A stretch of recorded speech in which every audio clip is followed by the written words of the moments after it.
Did I scare you guys? Sorry, I did.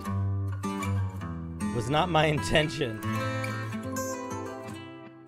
Hey, y'all, we're gonna get started in about 2 seconds.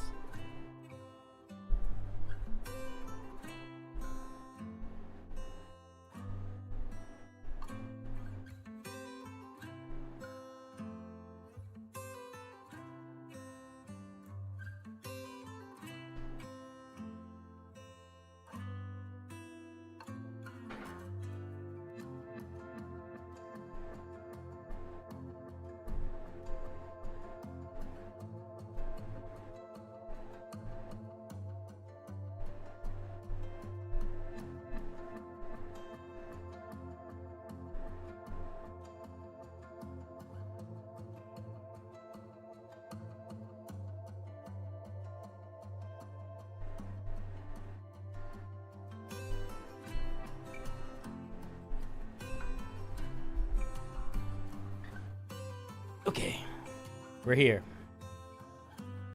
Okay, I need your help before we get started. Where am I? Boom, here I am. Okay, so we're going to be doing a little bit of an experiment today. Mostly, the experiment is I'm streaming with my door open and the air conditioner on because it's fucking hot today. So my question, and I messed with my microphone a little bit. So my question for you before we start, is the air conditioning really loud and can you hear it really well, or is it mostly not a big deal? That's my first question. Please answer that question. I will play music again when the question is answered. But I want to hear it. You can't hear it? You can't hear it? Yes! Ooh, look how sweaty it is, boys and girls. It's sweaty up in here. Sorry about that. That was grosser than I intended it to be. Okay. But the main thing is it's working. Nice. Just a slight noise, and only when I talk. That's fine. That's fine. I don't have a fancy enough setup that I can completely eliminate it.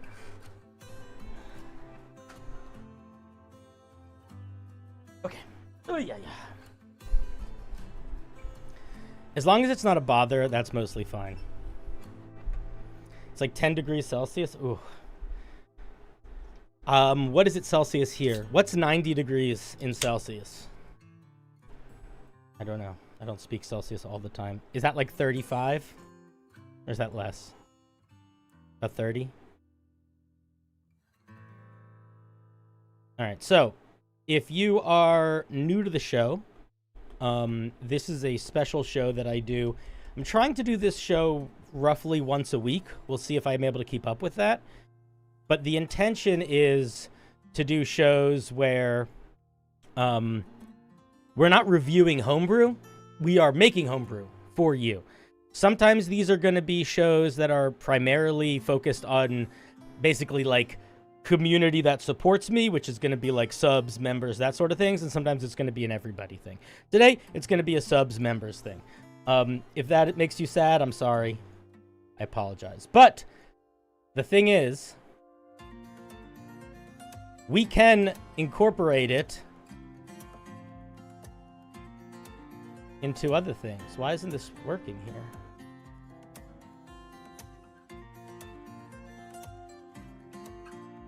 One second.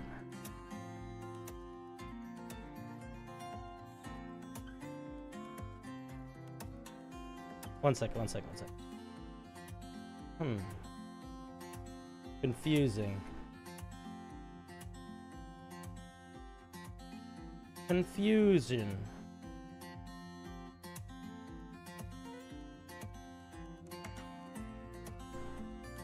You see how I have the little, this thing? Oops, wait. Oh, this thing. This is the thing. Ah, that's confusion unconfused. Confusion unconfused. I want to have a little view count. I like having the view count in the corner. It's kind of fun. You know? Like, oh, we're so popular.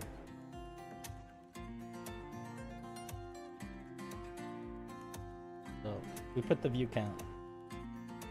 Because it makes us feel good. Okay. Put it more out. Yes. Yes. Okay.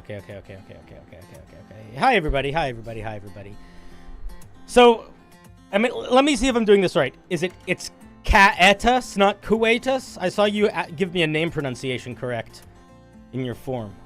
Caetus, not Kuetus. What's up, Patrick? Hey, Cinder, do you intend on making an Artificer subclass for the shorts thing? Ooh! So, I will tell you guys right now, I was just talking with D&D Shorts, because I love, if you guys didn't see, here, I'll show you really quickly. We're not going to watch it, but if you didn't see,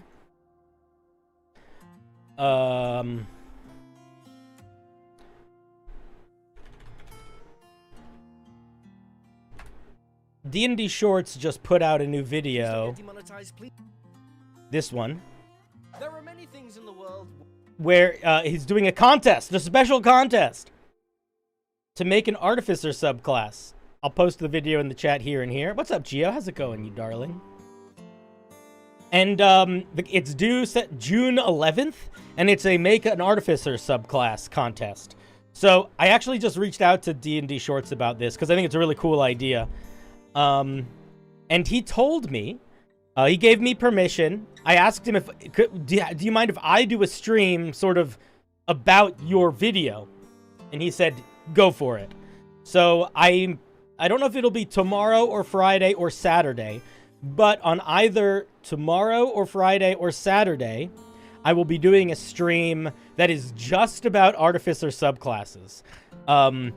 And it's going to basically be a combination of Homebrew Helper, Homebrew Review. You can send in either a question about your Artificer subclass or your Artificer subclass that you're working on, and we will talk about it and hopefully help you in the contest. And I also will be promoting it on D&D Shorts' Discord. I don't think...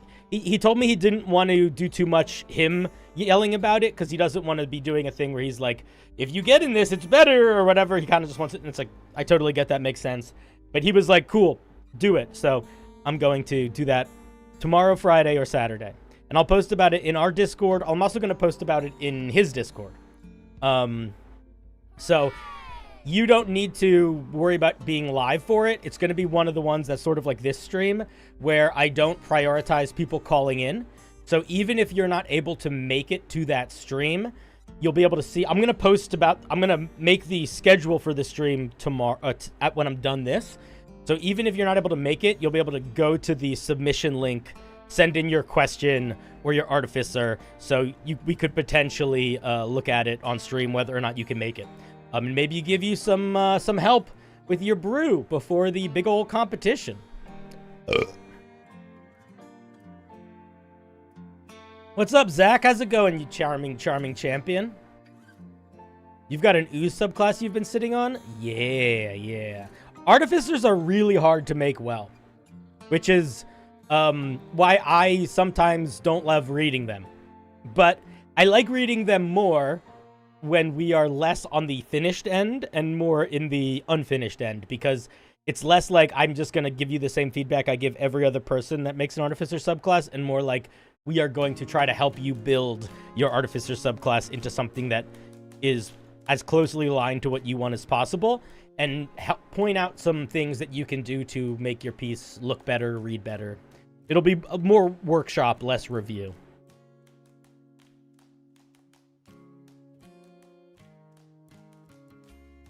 Would the subclass being reviewed on your stream impact the requirement? No, that was what I was asking about. So D&D Shorts made it very explicit. You can't have your subclass posted anywhere else. He said explicitly to me that if you want to show it on my stream and get feedback on my stream, it will not affect your submission. He gave me the green light to basically go. It's like not going to impact you negatively at all. I also don't think it's going to necessarily impact you positively outside of the feedback, because D&D Shorts also told me very explicitly he's going to stay away from that stream because he doesn't want watching that stream to impact the judges or impact him, which I think totally makes sense. So he is probably not going to make a surprise appearance, but if you want to submit something for that contest, no problem. No problem at all. What's up, Hyper Fox? How's it going?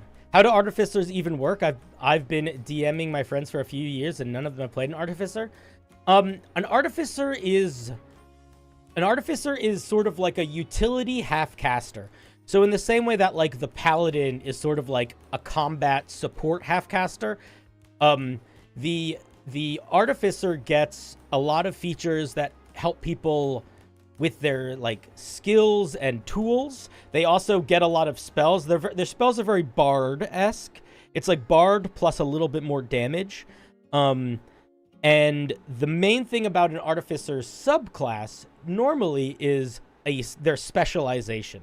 And the way that an artificer specialization gets focused, at least in the current iteration of the rules, is that they have some sort of object or interaction that they specialize in. So, for example, the artillerist artificer gets a weird little gun crab that gets stronger over time. The battlesmith artificer gets a doggy. The armorer artificer gets magical armor.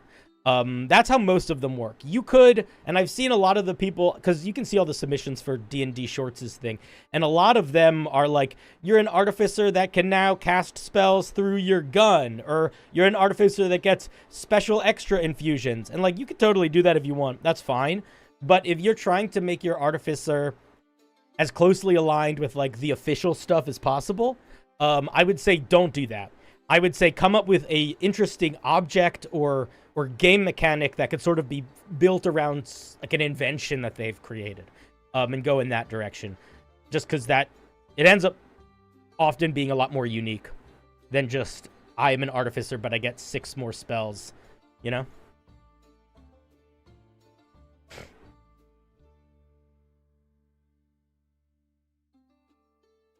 Don't forget to like the stream to bust the algorithm. You do whatever you want. You do whatever you want.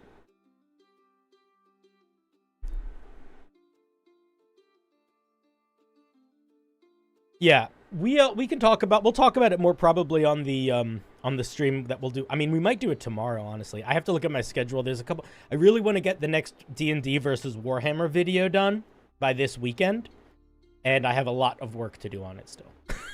So, it sort of depends on how much work I get done tomorrow. But I'll put something on paper after stream tonight. What about an artificer that uses crafting rules to make guns, but they have stupid backslashes? I don't know what stupid backslashes are. I would say don't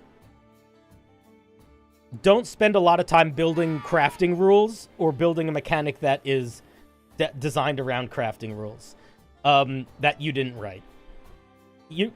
For 2 reasons. Reason number 1, you only have 1,200 words. Part of this writing thing is you only have 1,200 words to do something with. Wait a minute.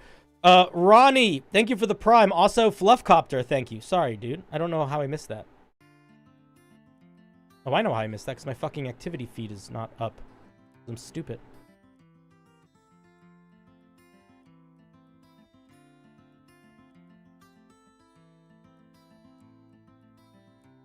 Sorry. Anyway, thank you, Fluffcopter. 17 months, oh my god. That's crazy. Ronnie XB, thank you for the prime. So you don't have that many words to build a new. You don't have that many words to build a whole new like crafting mechanic. That's partly why I don't think you want to do that. And 2, any crafting mechanic that already exists in D&D, to be completely honest, is not super well designed or implemented. And if you are building a subclass based around a mechanic that isn't that well designed or implemented, it's really going to be hard to balance that subclass.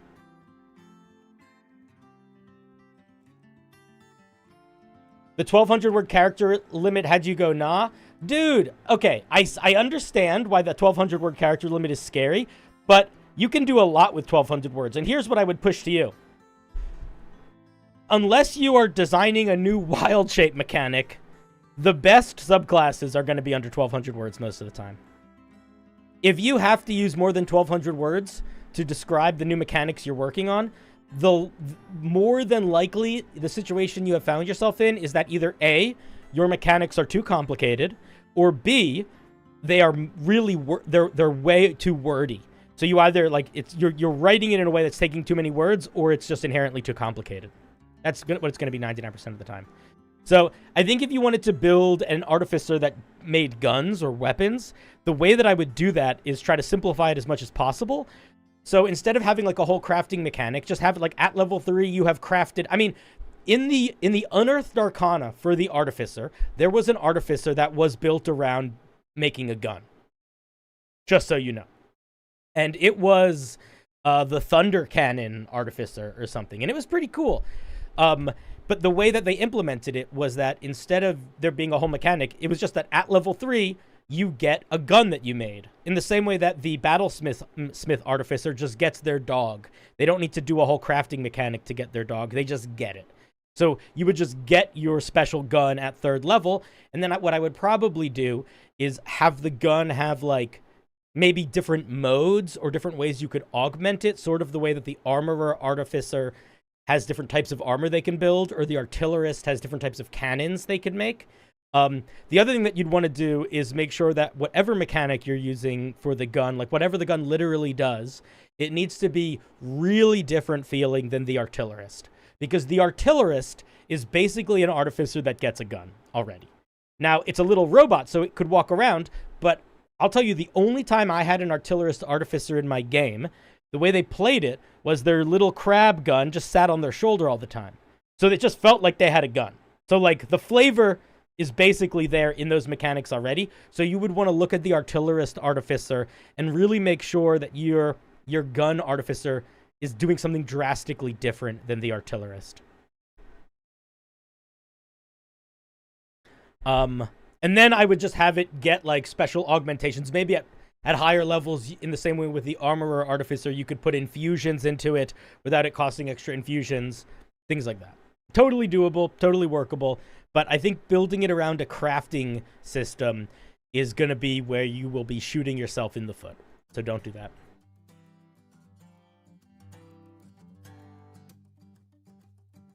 How many sci-fi fantasy books have you read? I don't know. At least 4. Right now I'm reading a Warhammer book called Hero of the Imperium, and it's good. I like it a lot. See you later, Brax.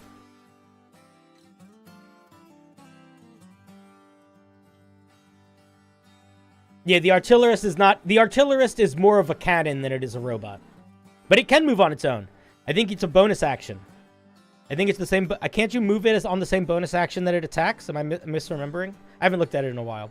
Have you read Dune? I have read Dune, but only the first one. I haven't read haven't read the whole Dune series, just the first book. And honestly, I read it a really long time ago, so I probably should read it again. Because I feel like I read it when I was told I should read it, but I don't know if I appreciated it as much as I would reading it sort of just like because I want to read it. You know what I mean?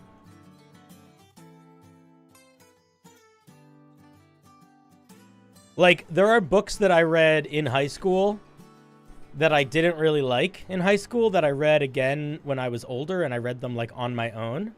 And I really liked them, but I didn't like them in high school. That was, like, a pretty common occurrence in my life. Any ranger ideas for an NPC? I'm trying to make an Aragorn type for my players to have as a guide. I mean, that sort of sounds... Here's what I would say. Take the Aragorn idea and then give him 2 weird details that are so divergent from Aragorn, it's a little odd. Like, what if he is like Aragorn in almost all ways, but he also believes that tea time is incredibly important, and sort of whatever the party has going on, at 4 o'clock every day, he wants everybody to sit down for tea time. And he also... really likes poetry and tries to rhyme as much as possible. That is going to feel like a brand new NPC. He emotionally can be just like Aragorn. Physically could probably be just like Aragorn. Skill-wise could be just like Aragorn. But he's obsessed with tea time, and he tries to rhyme as much as possible. Boom. Brand new NPC. Make him a half-elf.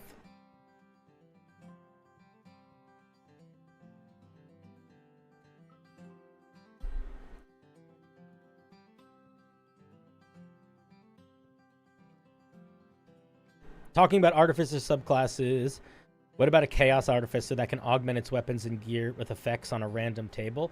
That could work. You just need to make sure that the random table is not overpowered, not too complicated, not underpowered, and there is some element of scaling so that it gets better over time, the way that you get better over time. If you look at, for example, the Wild Magic Barbarian. The Wild Magic Barbarian is entirely built around using their rage to get one of, I think, 8 random features. Each of those random features is okay, but none of them are crazy, so that's sort of how it's balanced. But it's also not super well balanced in that each of those features does like a minimum, does like a minor, most of them do like a minor amount of damage, but there's no scaling. So activating your Wild Magic feature at 3rd level feels a lot stronger than activating your Wild Magic feature at like 10th level. Because for either one, whenever it's a damage dealing one, you're adding like an extra d6 of damage. And an extra d6 of damage is a lot better at level 3 than it is at level 10.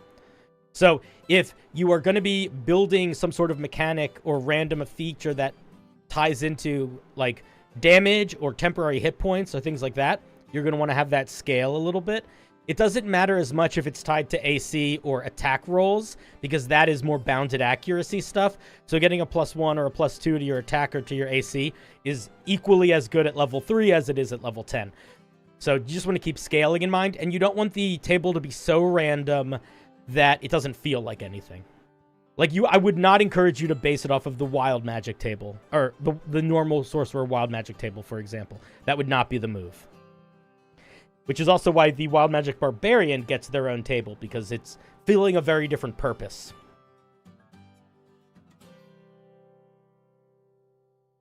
Having the damage die grow like a Bardic Inspiration could totally work. I think that would make a lot of sense.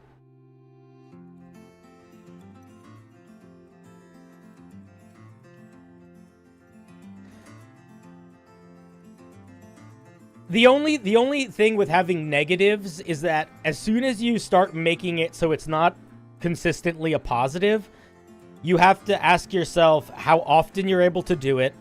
And then also, like, is there enough other stuff that it's reasonable and you're not going to feel bad when you get the random thing? And then also, like, part of why the Wild Magic table works for the Wild Magic Sorcerer is that it's quite random. You don't really get to decide when you activate your Wild Magic. Most Dungeon Masters homebrew it happening more often because it happens really infrequently in the rules as written. But even when it happens more frequently, it's still random. And there's a lot that the Wild Magic Sorcerer has that makes them just generally better also that isn't specifically tied to the Wild Magic table. Like, they're weirdly not relying on the Wild Magic table for power in a lot of ways.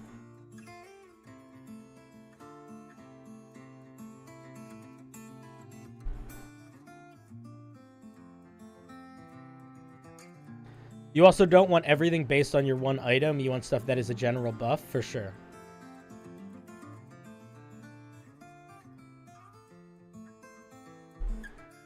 Yeah, any Artificer that is more of a fighty Artificer gets extra attack at level 5.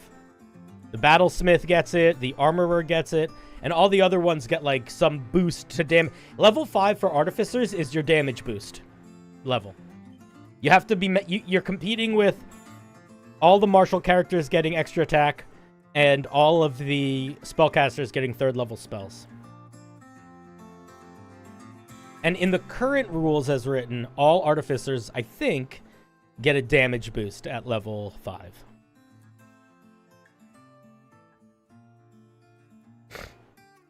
They can also get a healing boost. Maybe the Alchemist might get a healing boost option.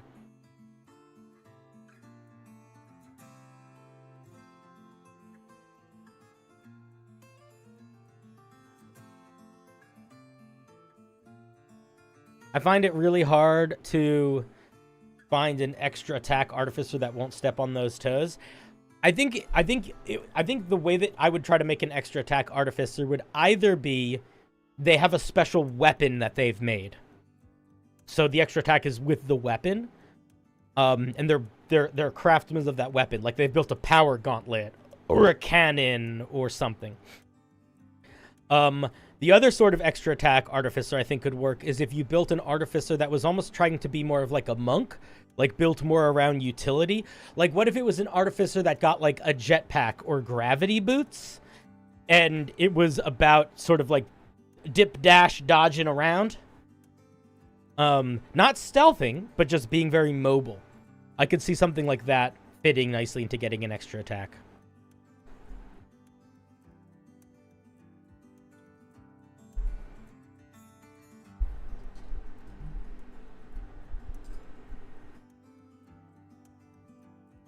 That's what you're making? Hell yeah. All right. Do you guys think we gave people enough time to submit requests for things? I hope we did.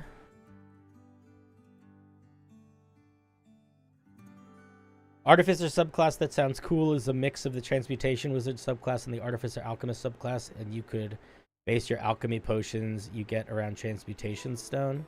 You could do something like that. I would encourage you not to base your core idea around anything that already exists. I would encourage you to try to build a unique mechanic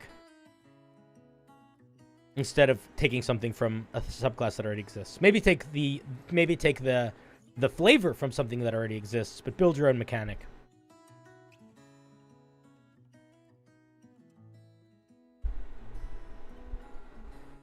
Sound technician could be fun. A Jekyll and Hyde artificer could work. That's true. That would be a fun sort of artificer where you made a magic potion that made you dumb and really smart, made you dumb and really strong. That could be fun. The artificer I made for the Beastlands grafts animal parts onto people. Yeah, that was cool. Pseudo-barbarian. Yeah, I mean, I think that could work really well, actually. If it was like, it got like a minor rage mechanic that was like an alternative version of rage. Almost like the Rune Knight. That could be really fun. And it would be like, when you activate it, you switch your intelligence modifier with your strength modifier. And maybe you get some like anti-charm frightened powers. Something like that. That could be cool.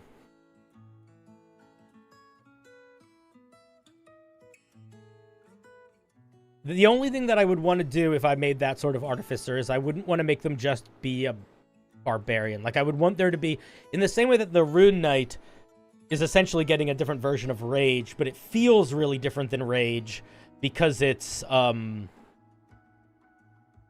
what's the word I'm looking for? Because they're getting big, and the main thing is they're getting big. You'd want that same sort of thing, where you'd want the main thing that's happening to them to not be too similar to Rage. Because, I mean, one could argue right now that you could just play a barbarian and then be Dr. Jekyll and Mr. Hyde and just flavor your Rage as that, you know? So you want to make sure you're not just doing that.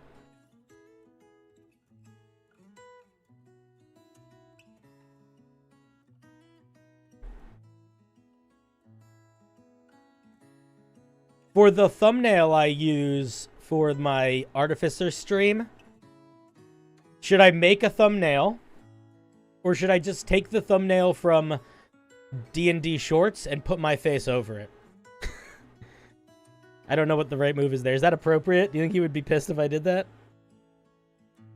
Is that a rude thing to do? I think it'd be funny. I think it's reasonable. I think I might do that. That's what I'm leaning towards. I was gonna build my own thumbnail. I don't want to ask him. I asked him like 100 questions already today. He's too busy. I think he would find it funny too. What's up, Mac?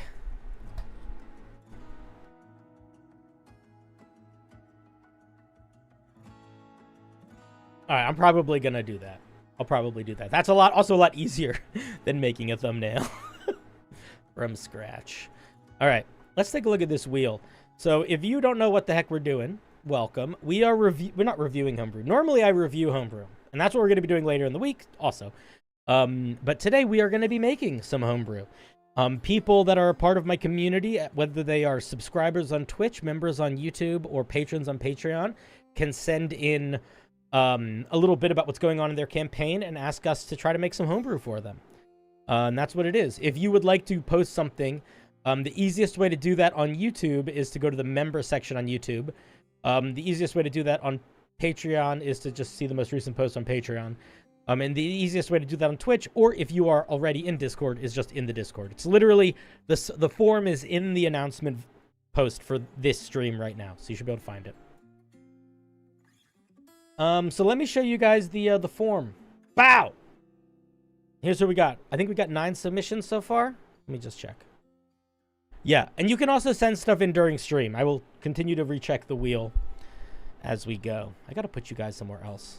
Chat. I used to have such a better setup for where you lived. And then I messed it all up.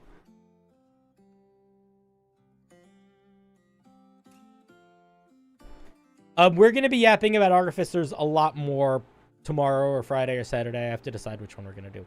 But we can also... Listen, Verpal, you've been around the block long enough to know that there's nothing I love more than a good distraction. So if you need this... If you need this to be, this was all preamble to the wheel, yeah, was it too much or not enough? Bugada, bugada, bugada, bugada. Just keep distracting me, I don't mind. Bugada, bugada, bugada, bugada, bugada, bugada, bugada, bugada. I'm happy to go on to a rant about Homebrew or Artificers for however long. Next is, Brent. I know Brent. Brent is our friend from across the pond. Brent did one thing that I'm so impressed with, that I don't want to embarrass him, but I think about it all the time. Which is that Brent... One second. Brent, let me see if I can actually... Give me 1 second. Brent made, in real life, like a sigil for his family's D&D game. Isn't that crazy? Isn't that wild? Okay. Let's see what Brent sent in here. Boom. Look, I have the form up. Ooh, so fancy. Brent is looking for an encounter or dungeon room type challenge. All right, let's see. They have a party that is level 4 level 5 players. The vibe. Early post-feudal Europe-themed fantasy. Silly and weird rather than grimdark. Strongly influenced by British folk tales. Okay. Is it a little bit Discworld-y too? I feel like whenever I mix fantasy with silly and weird, I start leaning Discworld. Setting. My world map is dotted with cairns. I don't know what that word means. What is a cairn? A cairns is a city in tropical North Queensland. What's just a regular cairn? A man-made pile or stone stack, often used as a landmark. Ah, okay. I see. Little stones. Ah, yes. Little stone piles. Okie dokie. These places of power are used to create or enhance magical items by ritually entering the item. Oh, so it's like a room inside of an item. Do you get the item when you beat the room? I hope so. Encounter. I guess we get to decide. We're making the encounter. Inside of an item, the environment represents... Let me restart that sentence over. Inside of an item, the environment represents its inner workings. Through a series of skill-based challenges or combat, the players change the item. The players change the item? The methods affects the change. That is confusing. I need such an encounter for a hat of wizardry. What does it mean that what does this mean? I guess we can interpret what that means. Difficulty. Failure may curse the item or change it negatively, but if a player would die inside, they are expelled or unharmed. Oh, I see. So it's like if you... Is it like... Okay. So it's like... Okay. So it's like... Maybe like a challenge that has like 2 or 3 parts. And success or failure on the parts changes the power of the item at the other end. That's my guess. Okay, so this is going to be based off of a hat of wizardry. I've created a bunch of these, but I'm very curious what the wider group would come up with. Okay, first we need to remind ourselves what the hat of wizardry does. Because I don't remember. Legacy. Classic. Wait, am I not signed in? Let me sign in. Can I sign in without showing you guys all my information? Let's try. Let's do that so we don't. Okay.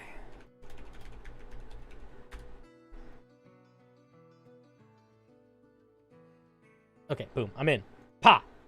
Hat of Wizardry. Let's see what this thing does. Antiquated cone-shaped hat is adorned with gold-crested moons and stars. While you're wearing it, you get the following benefits. You can use that as a spellcasting focus. You can try to cast a cantrip that you don't know.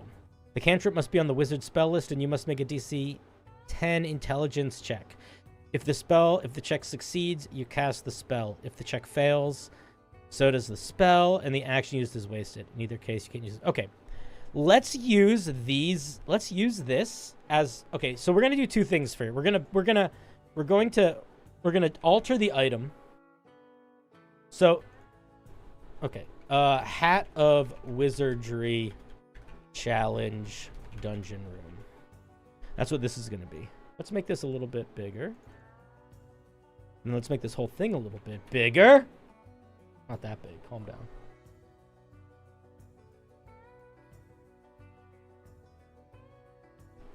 And it's level 5 players. Is that what he said? Did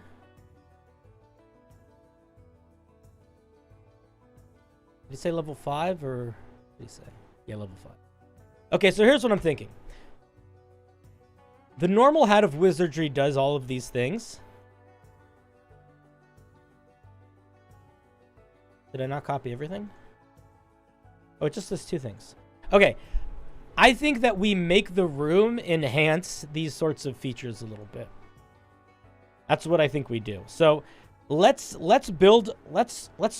reverse engineer this. Let's think about what this new hat could do that will help with this. So I'm thinking for the first one, what if... Why is it changing the font color? What if for the first one, when it's enhanced... Okay, so it's going to have like a success, and then it's going to have a fail. And these are both going to affect the item, okay? And I actually think we're going to do...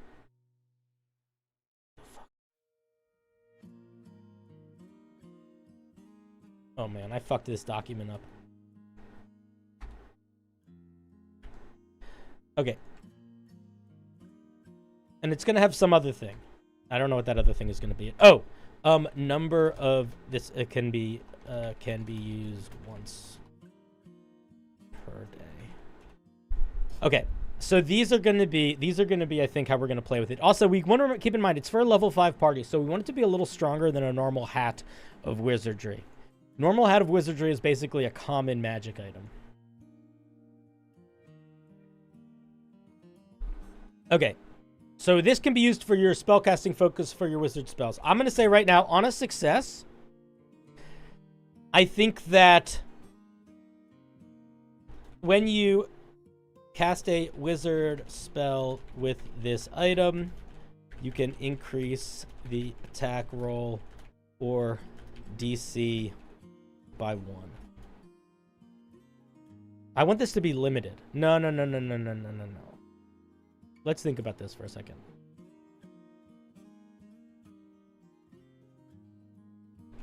When you cast a wizard spell from this spell, this increase the attack roll.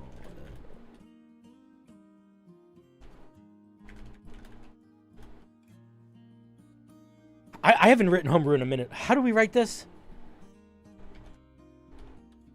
I know how to write this. You get +1 to your spell. Say you get +1 to your spell attack rolls. Oh my god, how do you fucking write this? I'm being so dumb. Give me a second.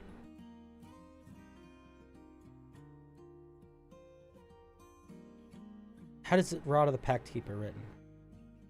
+1 bonus to your spell. Okay, that's it. It's like where my brain has been.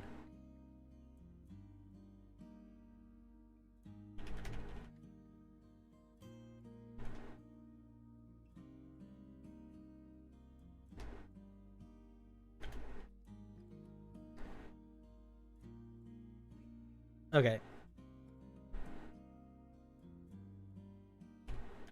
Okay. That's part 1. Boom. Sorry about that. Oh my god, where'd my brain go? I wanted to also do with spell attack rolls, though. That was the only part that I was gobbledygooked about. You could also make it so you don't require components instead of the DC attack roll buff. Yeah, I do. I think, here's my thought. My thought is some of this is going to make this, we're going to have an aspect of this that is a traditional magic item, and an aspect that is non-traditional. And I think at the end of it, it's going to be closer to a rare magic item than an uncommon magic item. If they get every feature, it's going to be like a rare, very rare magic item, give or take. It sounded like the method should, in addition... It sounded like the method should matter in addition to the outcome. The method of what? The method of being able to get this feature? Or the method of how the feature... we're not going to overcomplicate it too much. I think this is going to... What I saw as... the way I'm interpreting success versus failure affecting the item, if we want to make a magic item that isn't just Dungeon Master interpret how their unique success affects the item, then I think we need to come up with this. Because otherwise, we need to come up with, okay, what if they beat it with a spell attack? What if they beat it with a melee attack? What if they beat it with a saving throw? What if they beat it with an interesting skill use? I don't think that's super well designed. I think that's really complicated. And that's, I don't know. That's, if the Dungeon Master, if Brent wants to do that, he's more than welcome to. I don't think that's going to be helpful. Like, because what if they solve the dungeon in a way that isn't suggested in the item or the feature? You know what I mean? Then it's like, okay, cool. Here's 12 things you can't use. You know? Okay, on a failure,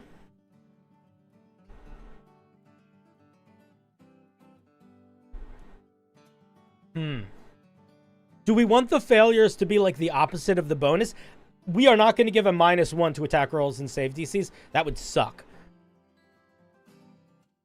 But do we want it to be something that affects your ability to cast spells well?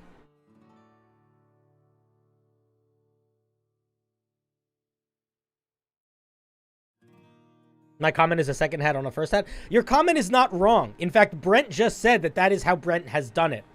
But I think that if Brent would allow, I want to interpret it this way.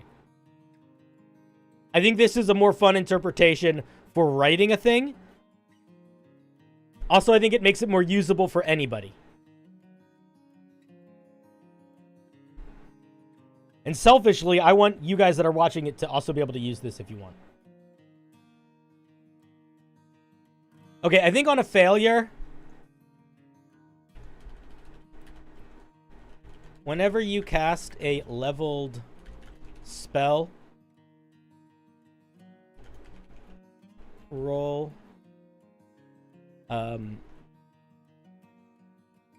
you must make a DC 10. We're literally going to copy this. We're going to copy this downside and put it here. Intelligence, Arcana check.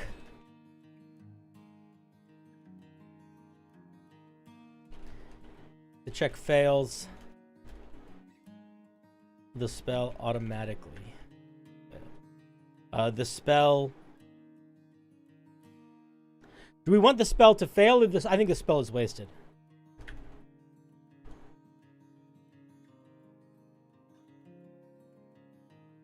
The spell fails.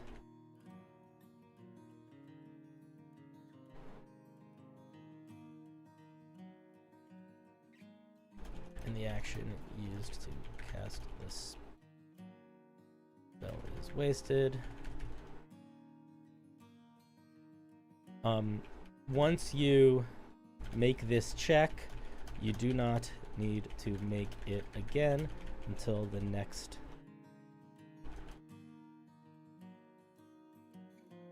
Should it be once you make this check or once you succeed this check? I basically want them to have to do this once per day.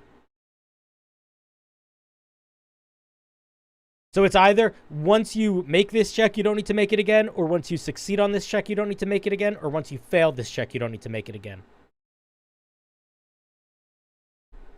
They're level 5. If they can't pass a DC 10 Arcana check once per day, what's wrong with them? Coitus, or Caiatus, excuse me. Once you fail, I kind of like the idea if they only have to make the check once. Because I don't want them to have to make it every single spell. Because I don't want it to be too mean. I want the rest to be good.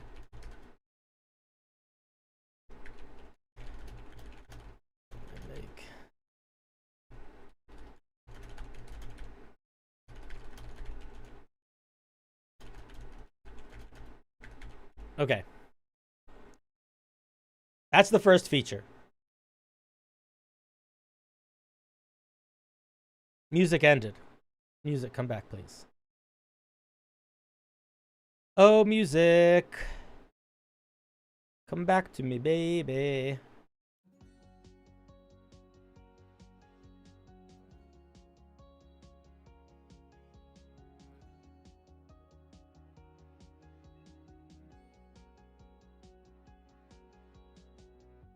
You think it's meaningless? Okay, okay, so I'll say once you succeed.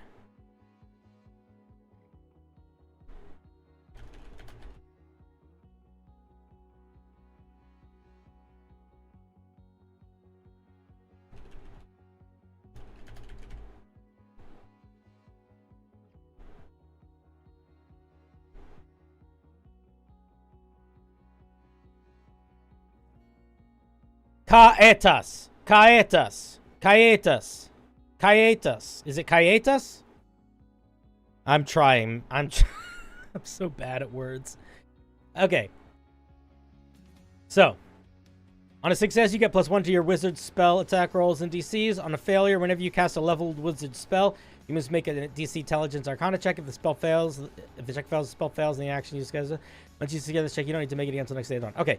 Now, this is a neat feature. You can cast cantrips you don't know. So here's what I'm thinking.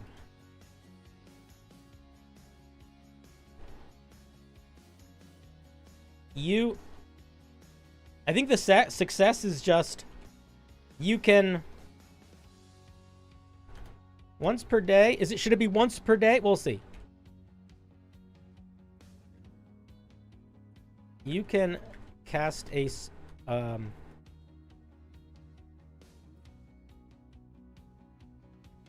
if you have the spell slot available, you can cast any spell from the wizard spell list.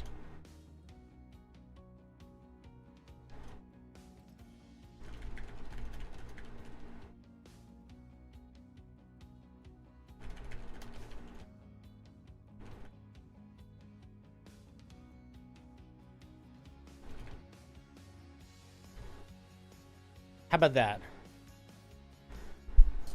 Once per long rest, you may swap out one wizard cantrip you know with another from the wizard spell list during a short rest as long as your spell book is present and you're wearing the hat. We could do something like that. I like the idea of you getting, because keep in mind, they're level 5. So we want this to be, swapping out a cantrip is okay. But I think swapping out I think getting a free, getting a once a day, use any spell from the wizard spell list is cool. You know? It also does kind of an interesting thing where it works with this even if you're not a wizard. So if I'm a cleric and I get this item, once per day I can cast a spell from the wizard spell list and I get a +1 to it.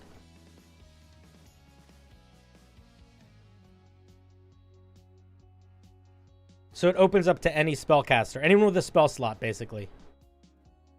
The normal hat requires attunement from a wizard, but I don't know if this one needs to. Fail. We don't want the fail to be too harsh. We want it to be usably harsh, okay? Usably harsh. We don't want to overdo it.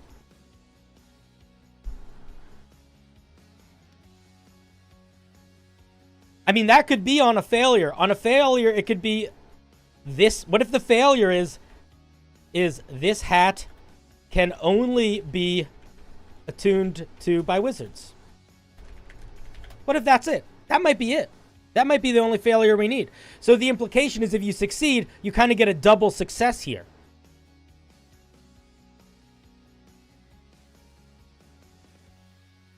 Is that too much of a down? Is that not enough of a downside?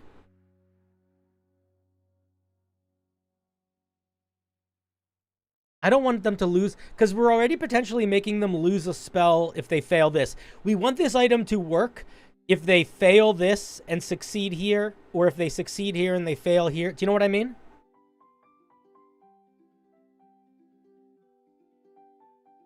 That only feels redundant because the common hat already does that.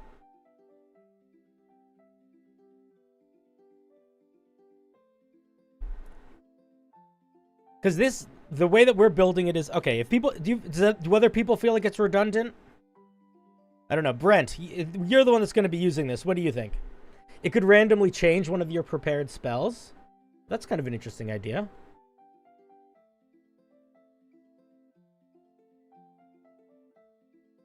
How do I know if someone has failed at the hat? What do you mean failed at the hat? Oh, Odinai. This is going to be tied to an encounter that is going to have 3 elements of challenge. So this is not just an individual. This is not the item. Okay, we're sort of reverse engineering the reward for an encounter. So it's like if you succeed on one element of the encounter, this is what the item gets. If you succeed on element 2 of the encounter, this is what the item gets, etc.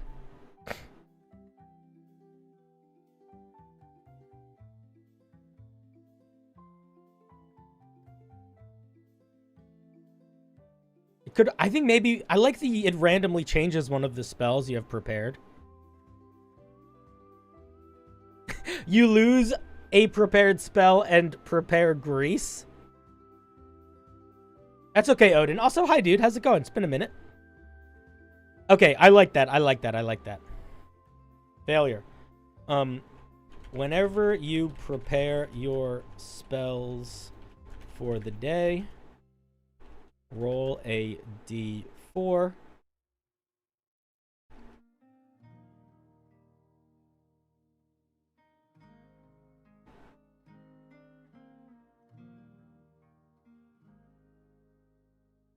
One of your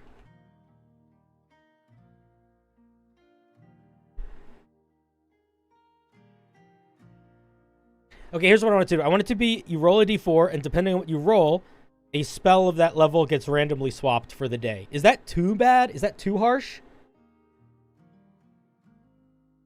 You could lose one of your cantrips in place of True Strike. That is pretty funny.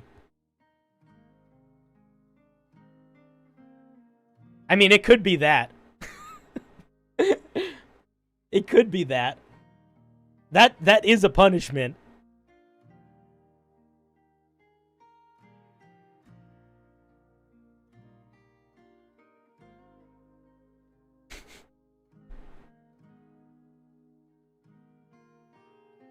It does seem kind of harsh. I agree that this feels maybe too harsh. Whenever you prepare your spells for the day, roll a d10. I mean, we could just make it this again. Should it be higher than a DC 10 this time?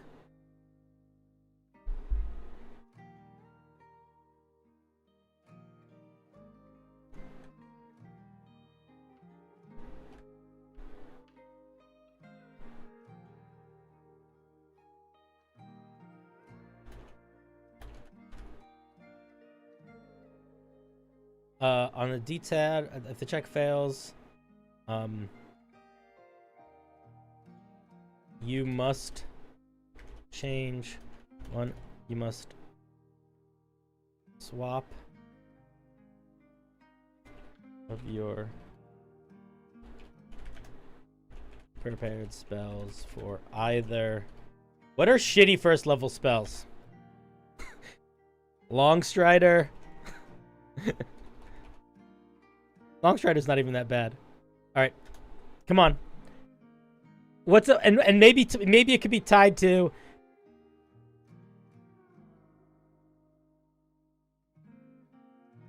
Tensor's floating disk. I was thinking it could be tied to something that like is. It could be Tensor's floating disk. Okay, what if it's for either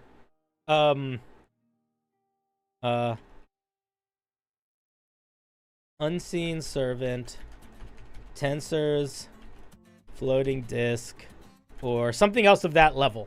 Something else of that vibe. Something else that just makes life easy. Something else that's just more cash.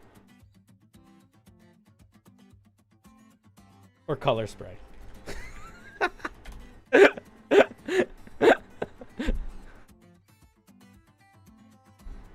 I think color spray is funny because it's like genuinely no one ever picks color spray.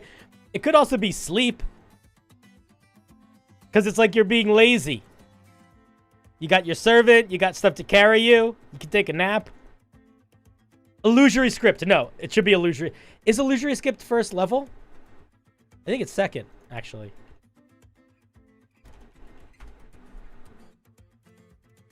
It should be first level. It's first level. No, illusory script. Illusory script. Illusory script.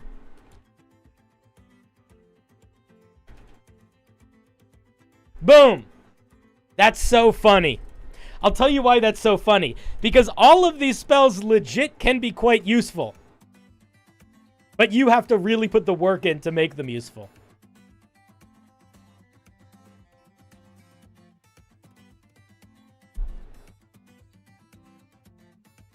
They are all rituals. This is great. This is great. I really like this. Okay, you know what? I'm going to say this. I don't know if we need a third thing. I think that this might just straight up be enough. Do you know what I mean? Odaluke's Resilience Sphere is a little bit higher level. I don't know if we need a third thing. I almost feel like a third thing might be like pushing it. I like when things come in 3, though. Okay, let's see. Let's see if we can come up with a third element. If we can come up with a third element, we'll do a third element. But if we're not going to force it, we're not forcing it. What I was initially thinking for the third element could be, if you succeed, you could use it more than once per day. If you fail, you could use it once. You could have to roll to see if you use it. But I don't want to keep doing that. Yeah, something small might be fun. I agree that something small would be fun.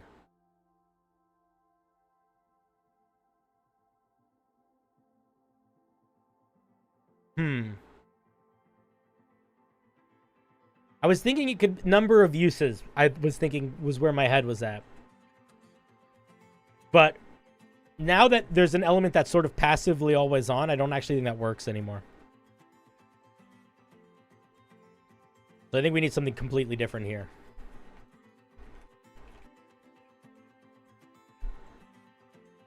I don't want it to affect your Arcana checks, because then it sort of eats itself with the other features, because everything else is so reliant on Arcana checks.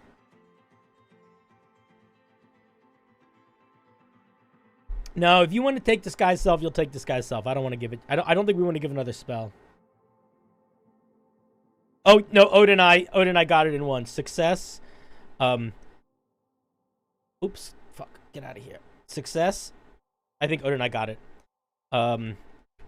As an action, you can change the hat's appearance to look like any hat you want. Failure.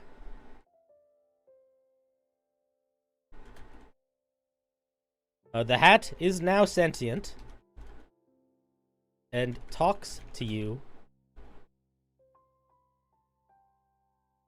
It has a lot of opinions about how you are using your magic, and they are strong opinions.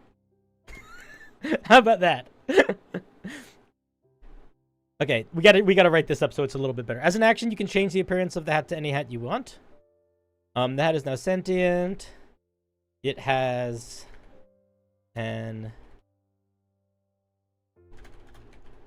intelligence of... Let's make it dumb. 10. Wisdom of 7. And charisma of 10. I have to write that different.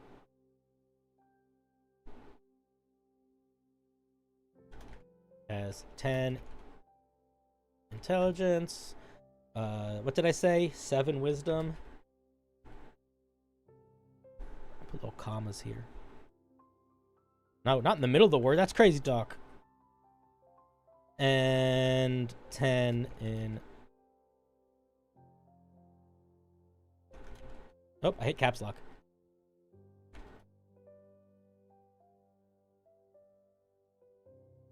Whenever you cast a spell or talk about magic or whenever you cast a spell, interact with anything magical, or talk about magic, there is a chance the hat will judge you for it.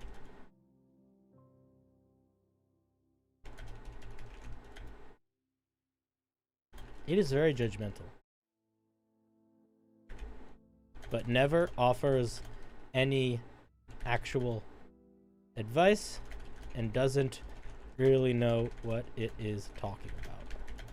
How about that? Criticize is the right word here. How about that?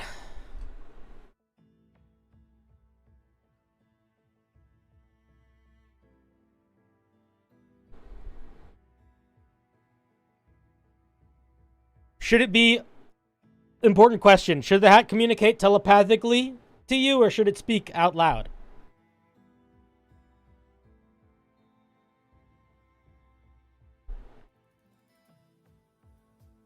I don't really know.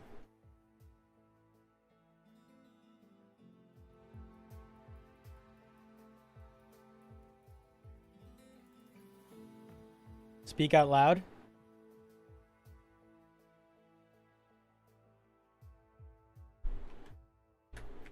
Means the ability to speak quietly.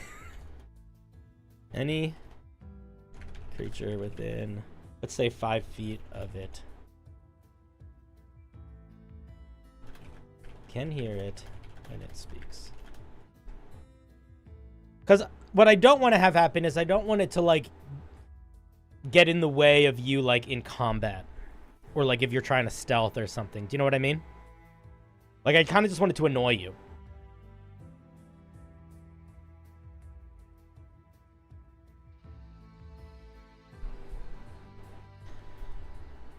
Okay.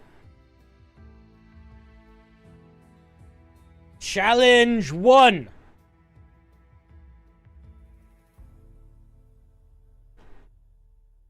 Challenge 2. Challenge 3. Okay, so what is this? This is called...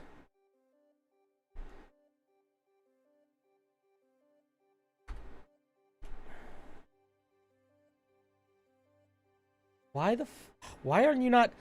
I've changed the font color so many times in this document. Why is it not stacking? Okay. This is an encounter room built around the hat of wizardry. Features 3 challenges. Depending on how the players do at the end of the encounter, they get a special hat of wizardry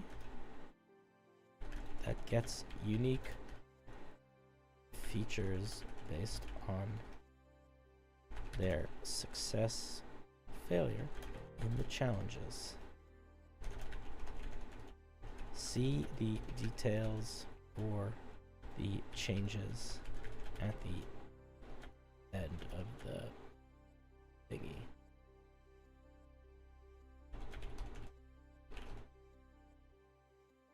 Okay. Now we need to come up with challenges. Challenge 1. Challenge 2. Challenge 3. Nope, not challenge 4. You want to know a fun thing that I don't know if anyone's ever did, but I've heard about it a lot before? People that used to do, like, senior pranks in high school would do the thing. There's words in this song. Get out of here. So, Wait. Yeah, there is. Get out of here. You do a thing where you let loose a bunch of pigs in the school, and you paint on the side of them 1, 2, and 4.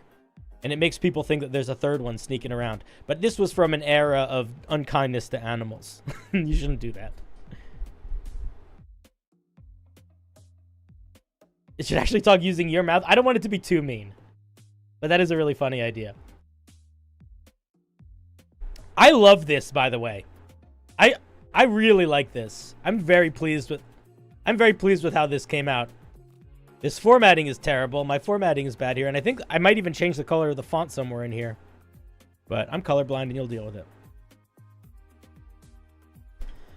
The room exists in an extra dimensional space that can be entered at a cairn with wizard hat vibes around it. If someone dies within the challenge, no, I'm not even gonna. You decide how you want to deal with that. We're not gonna worry about that. Use the copy format tool. Wait, is that a thing I can do?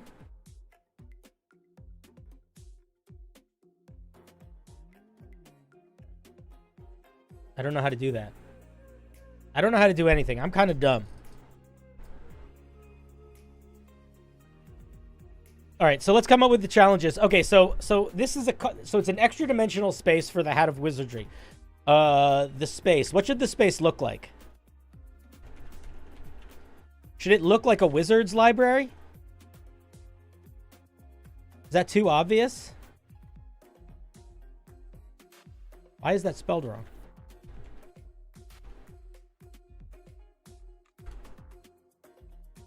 Top left while highlighting text.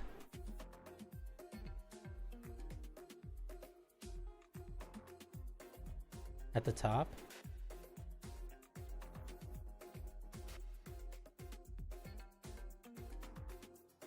I don't listen. One day one of you will teach me. I'll be better at it. I apologize. All right. It should look like a hat shop. Yeah, that's right. The interior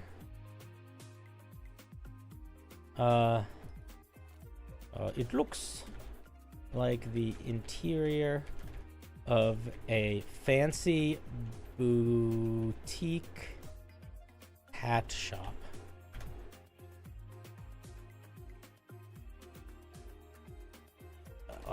Wood paneling, fancy lighting, all manner of hats.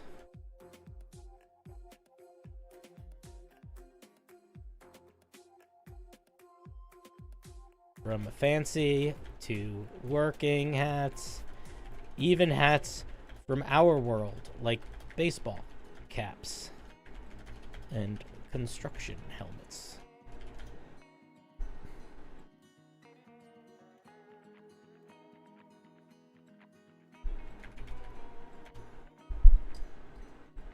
Did I spell safety wrong?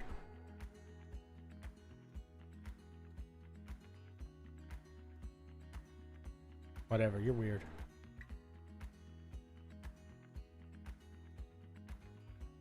Find the right hat? That's an interesting idea.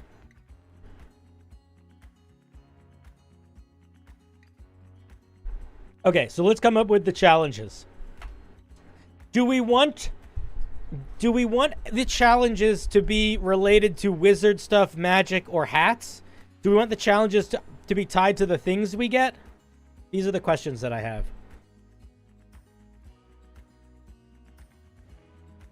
To use it, you select the format in the text, then press the bottom, then select the text you want to modify, and it's done. What? To use it, you select the format in the text. Format. Text. I just...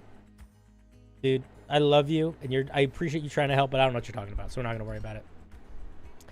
Looks like a paint roller. I don't got any paint. This? Oh, paint format?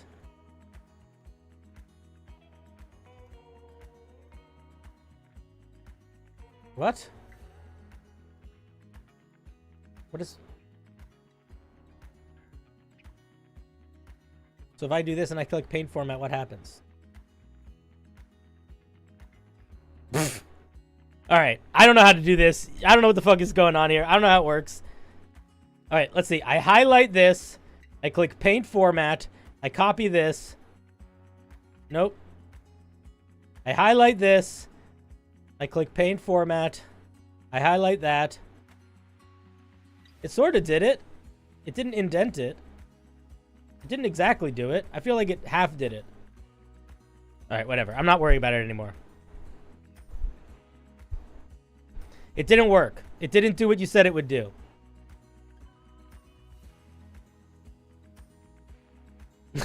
It still looks different. So, I'm going to give up on it. But for now, I appreciate you trying to help. Okay, let's come up with these challenges. Go to Notion. I know, I really should.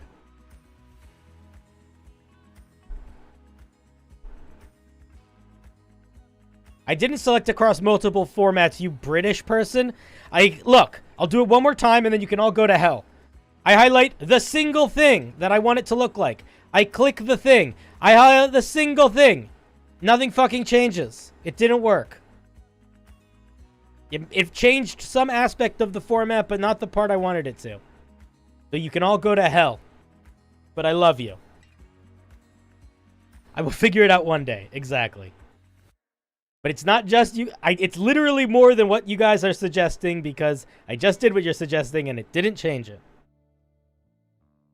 Okay. Let's think of these challenges. But it went back to being the different... Get out of here, Secret Darkness. We don't need you.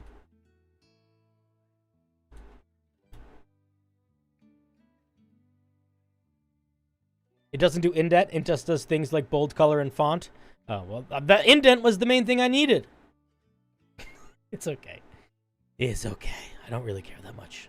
Okay, so let's think about these different challenges. So I think that we want these challenges to cover different aspects of play a little bit.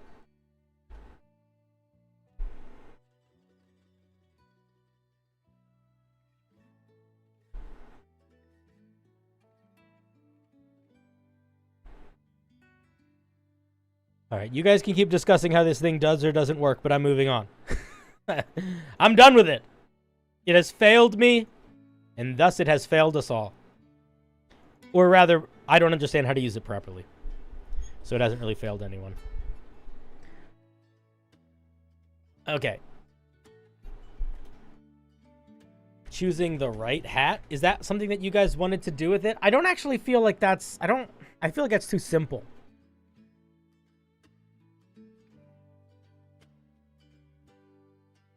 I'm going to be honest. I actually don't like that idea. I'm going to take it off unless one of you has a really fun way of implementing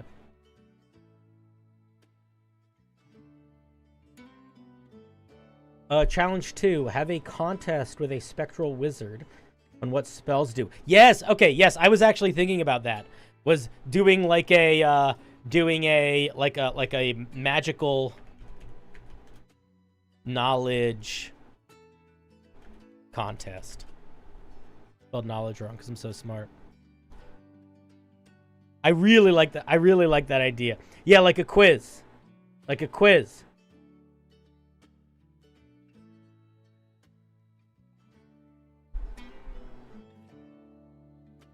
So that could be tied to this one because it's about spells. Magical knowledge contest. The party must work together to answer a series. Okay, no, let's rephrase this. A spectral wizard appears and asks magical trivia questions. The party must collectively get at least 4 out of 6 correct. How many questions do we want to have? Is 6 too many? Should we just have 4 questions? Should we have 3 questions? Let's do 3.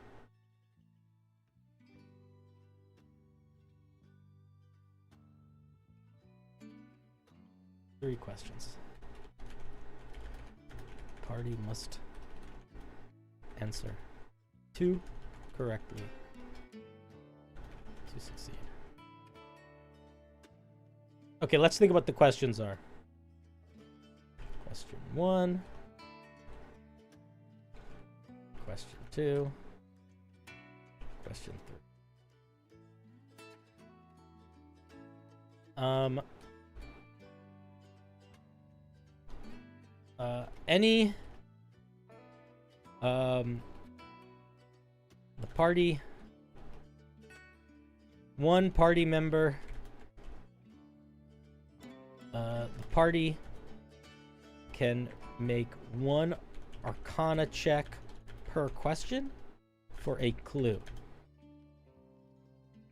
What should the DC of the Arcana check be? 15?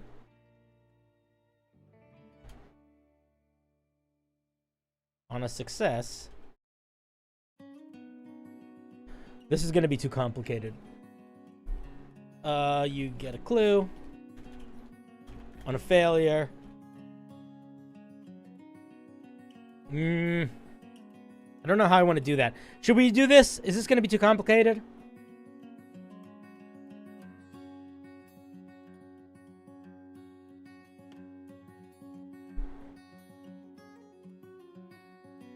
Okay, we'll deal with that in a second. Question 1. I see the first question that I actually really like.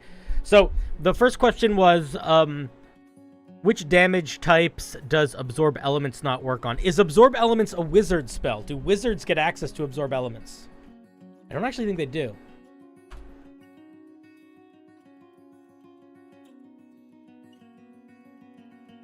Oh, it is a wizard spell. Okay. They totally do. Okay, so let's make that the first question. I like that. I like that for a first question. What Absorb Elements is a spell that protects against many damage types. Name 2 that it does not protect from. Let's make it 3.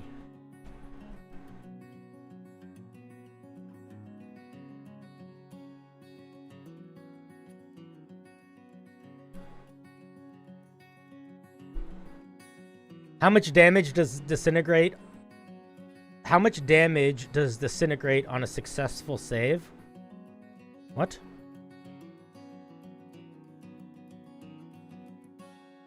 Welcome back, Alfredo.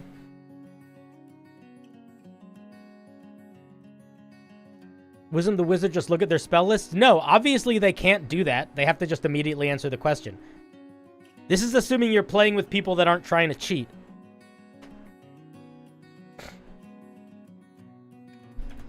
They must answer immediately and cannot anything up. How about that?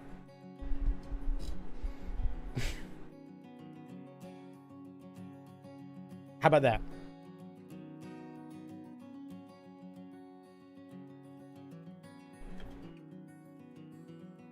If they do, this, if they do, is automatically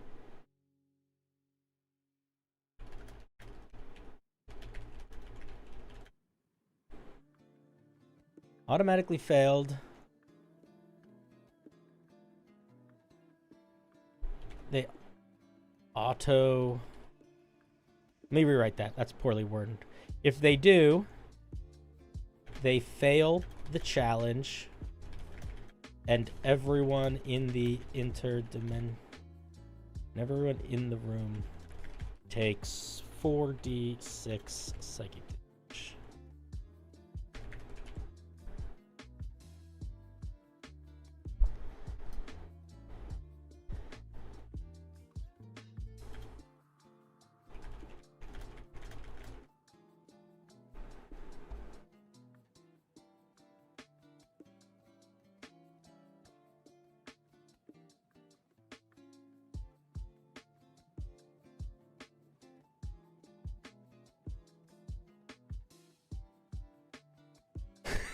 It's like when Revolver Ocelot knows when you use auto fire.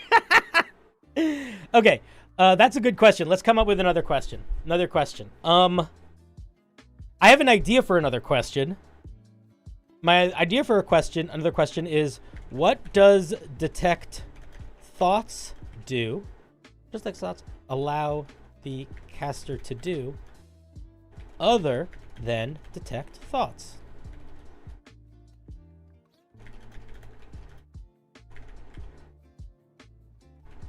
How about that? Is that too specific? Is that too easy?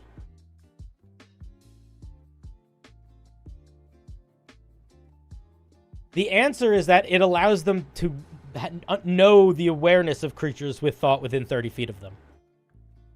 They know the presence of creatures that are thinking creatures. Yeah, they can sense creatures within the area, exactly. So it could be that.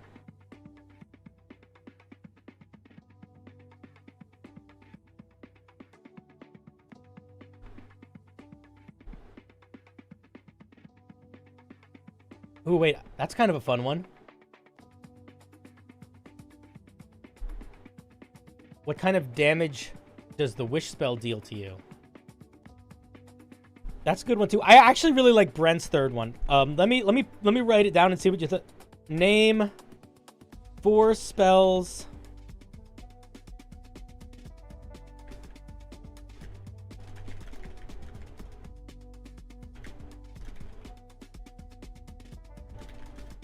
How about that? Name 4 wizards that have famous name. Is that good? Is that reasonable? How many? 4? Should it be 4 or should it be less? Let's see if we can do it right now. There's Melf, there's Tasha, there's Mordekainen, and there is Bigsby. Boom. I can do it really quickly. I'm assuming some of you can do it medium quickly. I think that's solid.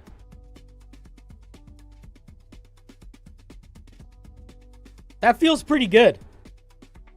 Hadar is another one. There's definitely more than 4. Tensor. Yeah.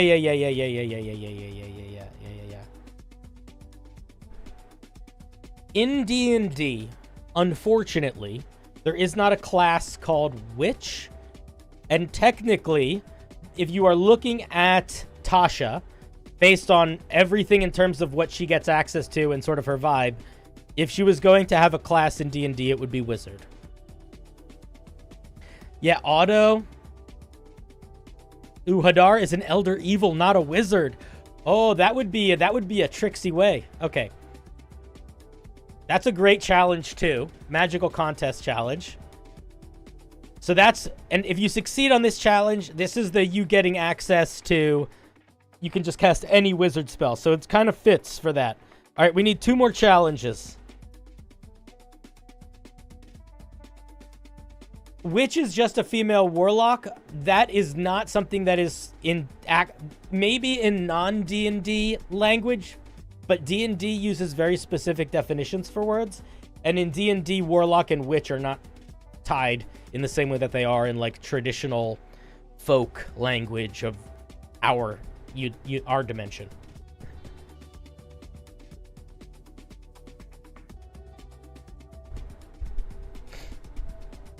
In D&D, a witch and a warlock are not tied. So it's one of those things where, like, you have to, when you're writing something for D&D, you need to really rely on D&D's definition of words.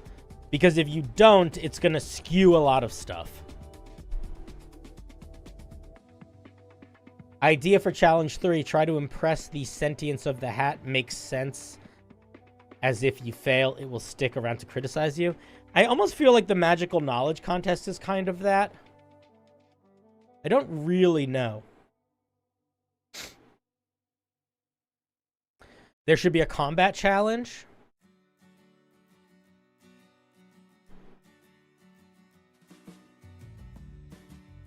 We could have a combat challenge. There doesn't need to be one, though.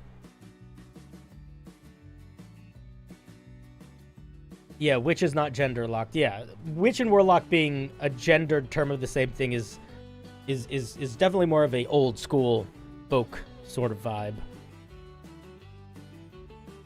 A shooting range with spells against the spectral wizard. Ooh, that's not a bad idea. But we also want it to be something that everyone can participate in.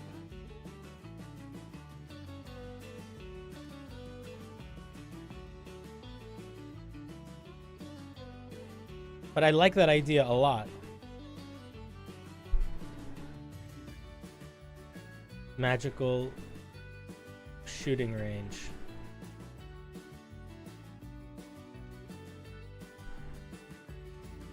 I think the Spectral Wizard just does the challenge for all of them. And then they become the hat. When they enter the space, a super judge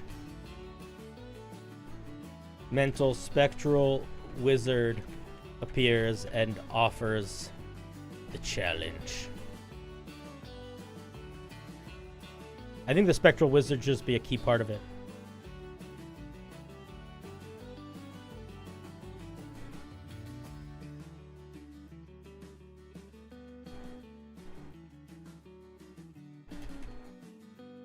The spectral wizard challenges the party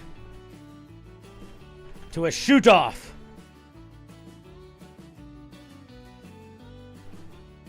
They set up a bunch of hats. The party has to hit with either spell attacks or magical attacks. Each party member gets one try.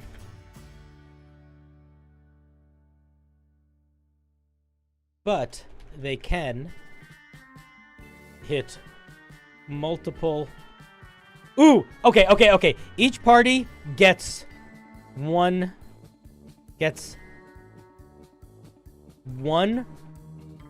turn.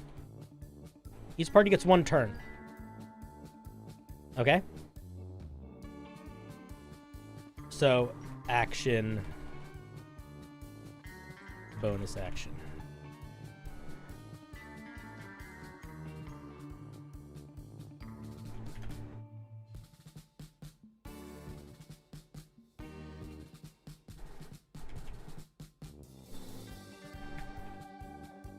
Okay.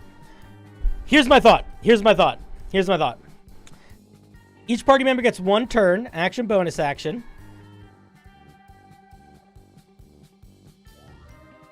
Or more hats, okay?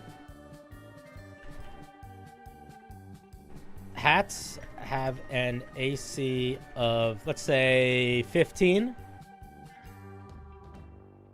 Or higher if you want it to be harder. The trick here is that they could use spells abilities that let them target multiple things to get more points. Each hat hit is 1 point. Okay? Now here's the other trick. After all the party members have taken a turn, the spectral wizard casts magic missile to auto hit. Part of why that's funny is the players could also do that if they think about it. Okay?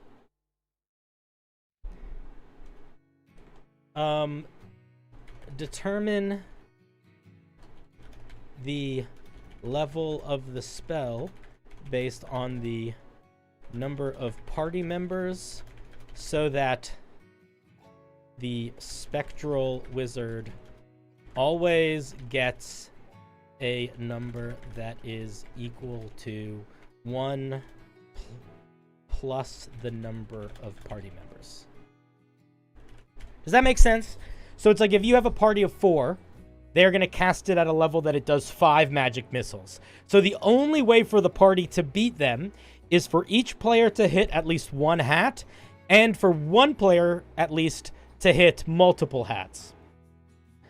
But that being said, if the wizard figures out the trick beforehand, they could just cast Magic Missile at a higher level and basically just do it all by themselves. Does that make sense? I feel like it's a pretty good challenge. It's like a little bit of a trick. You know what I mean? It's a little task mastery. I think that's pretty solid.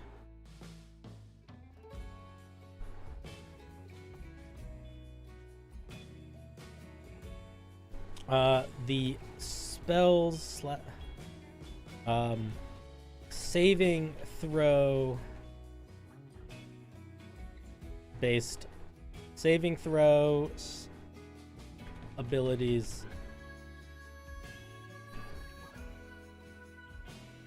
don't count. Yeah, so if the dungeon, I'm just saying, as a dungeon master, I wouldn't make this super clear that that's the gimmick.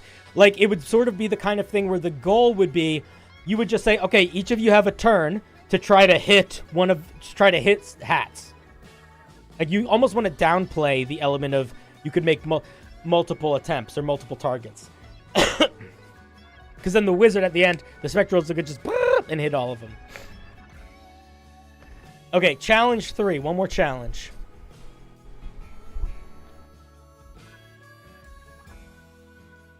This is the one that leads to the hat being sentient or not. So I think it should be funny or weird or extra difficult. I almost feel like this should be the hardest one.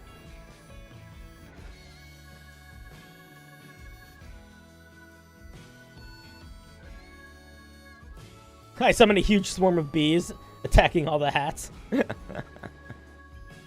right, we need one more challenge. One more. What should it be? Come on. Let's think about this for a second. I won't push it all on you. I'll think about it too.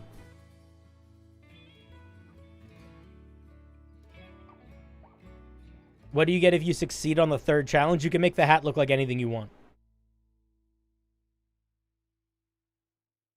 You must guess the spectral wizard's name. I don't want to build rules for you giving clues for the spectral wizard's name, so I like that idea, but I don't want to have to build that infrastructure to make it work. So the third challenge is really not particularly good or bad. If you succeed, you can make the hat look like whatever you want. If you fail, the hat becomes sentient and just criticizes you all the time. I do like that idea of guessing the wizard's name. Say a pun so bad that the hat must groan. Ooh, a pun. Oh, okay, wait. That's not a bad idea. Okay. No. Brent and Alfredo. Yeah, you guys figure it out. Do you remember? We'll call this one, were you paying attention?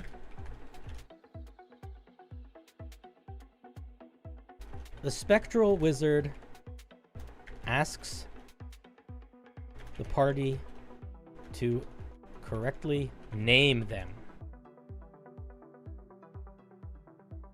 How do we word that? The spectral wizard asks the party to tell him their name. To speak his name. Okay, so now we need to come up with a good name for the astral wizard.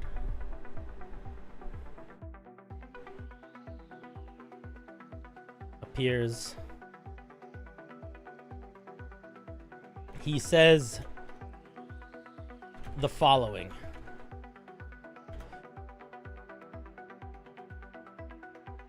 Salutations, travelers.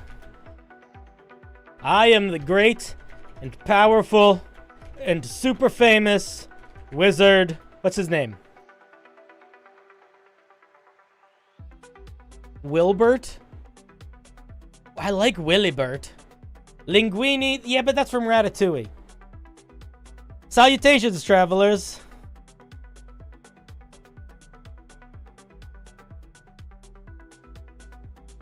I am the great and powerful and super famous wizard. I like Willibert. How about Willie Bert. How about Willie Bertram? The one. I don't want it to be the word wonderful. How do we mix the word wonderful and fantastic? The one-wastic. Tarrant. Willibert.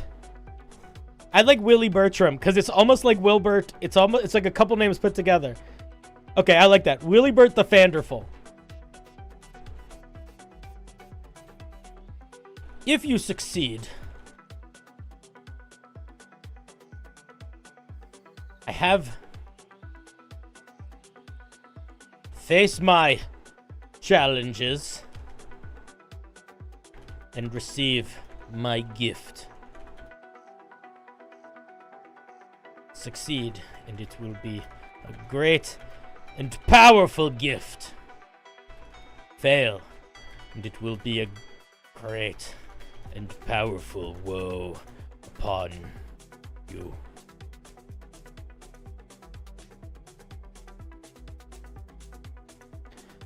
Face my challenges, and whether you succeed or fail, will grant you a gift. My most prized creation.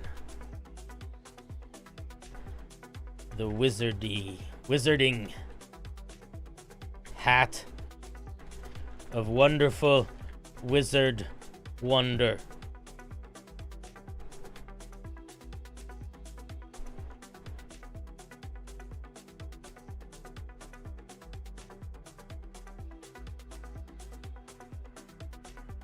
Okay, the Spectral Wizard asked the party to either correctly speak their name or the name of their most prized creation. How about that? So they either have to remember Willie Bertram the Fanderful or the wizarding hat of wonderful wizard wonders.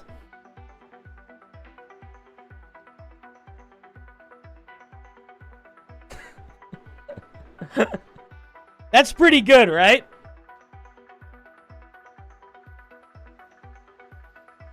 So we don't even necessarily tell them.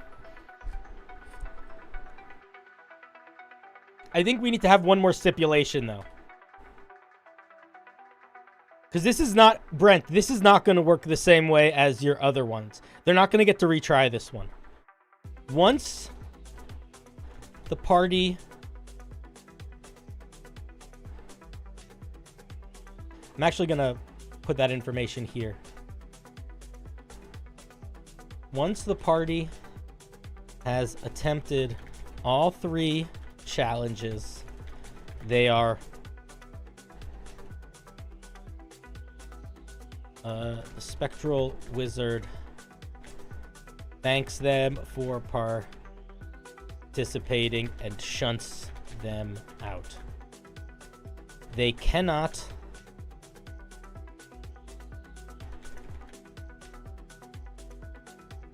the Spectral Wizard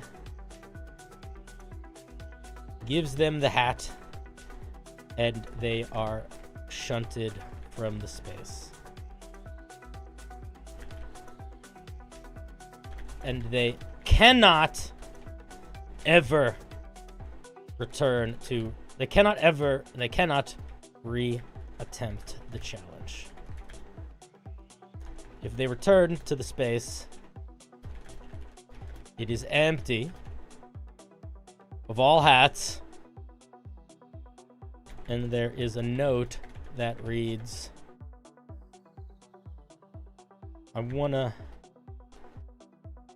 I got bored of hats. I'm making shoes next.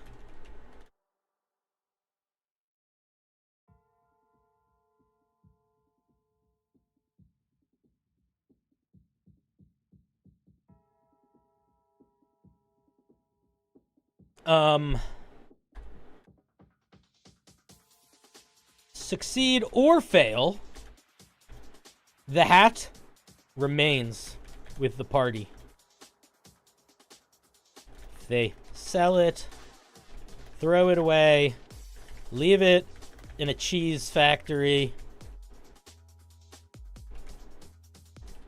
whatever,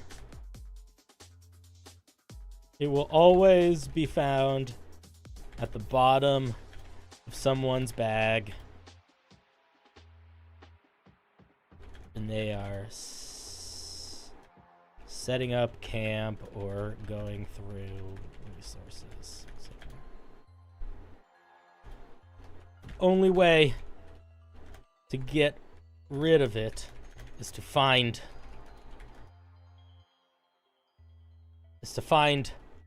Willie Bertram and best him in a duel in real life. How about that? But be warned, he will have some very magical shoes.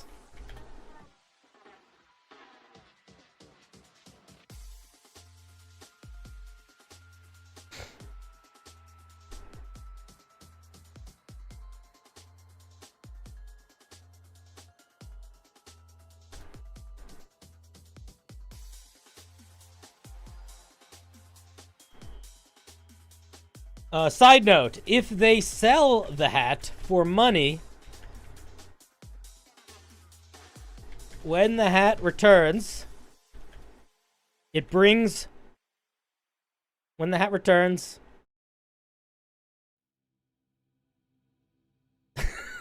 now this is just getting silly. But I do want them to be able to sell it, but I want there to be a punishment.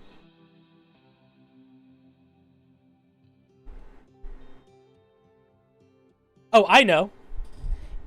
If they sell the hat for money, when it returns,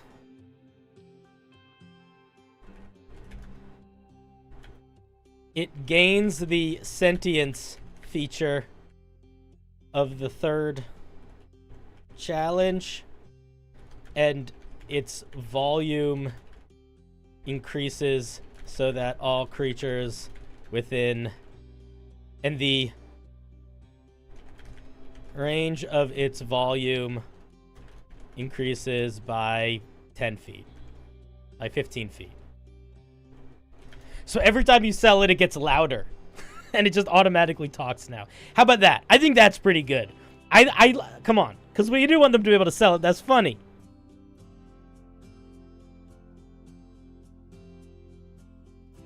No. We'll let them keep selling it. Okay, I think that's good. I feel like we have built a really good challenge. I like this a lot. I think this is so funny. I like this a lot. I really like this.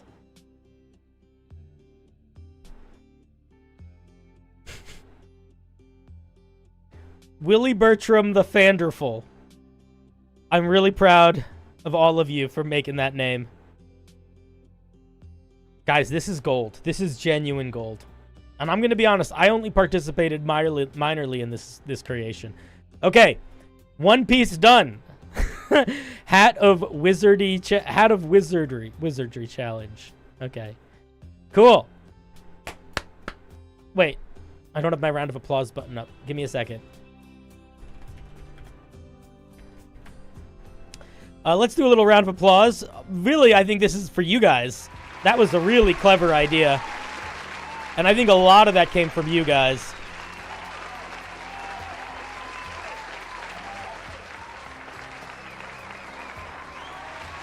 The One Piece.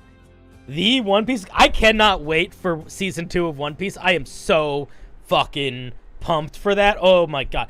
You guys think I'm joking. You guys think I'm joking. But I really like that show, and I still have not ever read the One Piece comic or seen the One Piece anime. I'm sure I'll watch them at some point, but The Netflix show captures such a genuinely unique feeling. Like, the Netflix One Piece show does such a good job of that feeling of, like, wonder and, like, the power of friendship, and, like, in a way that is both cheesy and not cheesy at the same time. It's like, it's kind of nuts how well it does that. I'm so pumped for season 2. I really hope it keeps being as much as I liked season 1. I like season 1 of One Piece is like one of the best Netflix shows, period. Read the manga? Yeah, I think I would be more likely to read the manga than watch the anime. I've started to read a little bit of manga, but I'm still just I'm reading Berserk right now, which I also really like. Berserk's really good.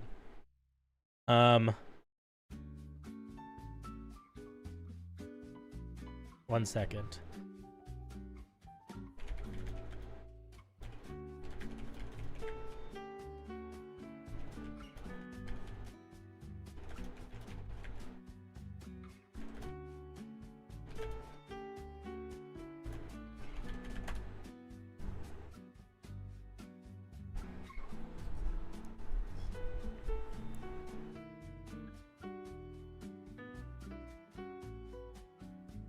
What are we doing?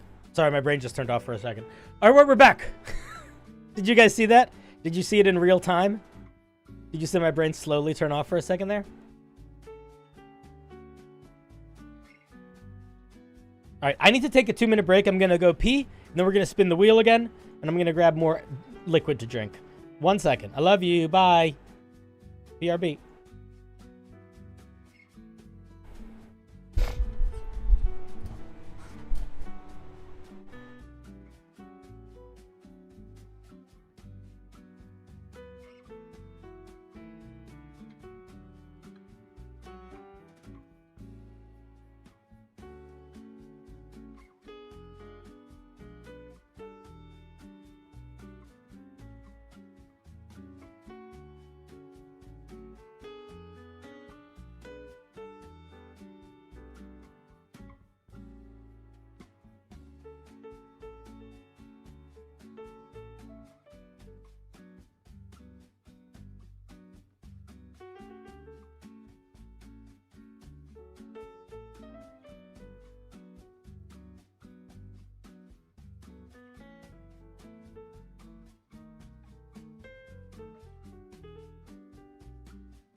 Okay, I'm back.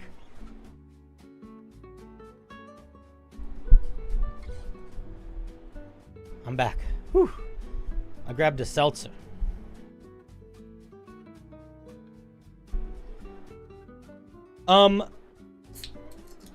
If anybody is watching that is not a member, or not a subscriber, or not a YouTube, whatever, the next time that we do this activity, which will be next week, either Monday or Tuesday probably, this will be open for everybody.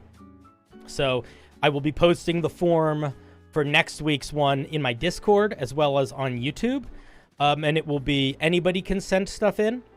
And so, like, if you don't feel like you need to subscribe or become a member or anything, if you want to participate in this, because we are doing the next one open for everybody.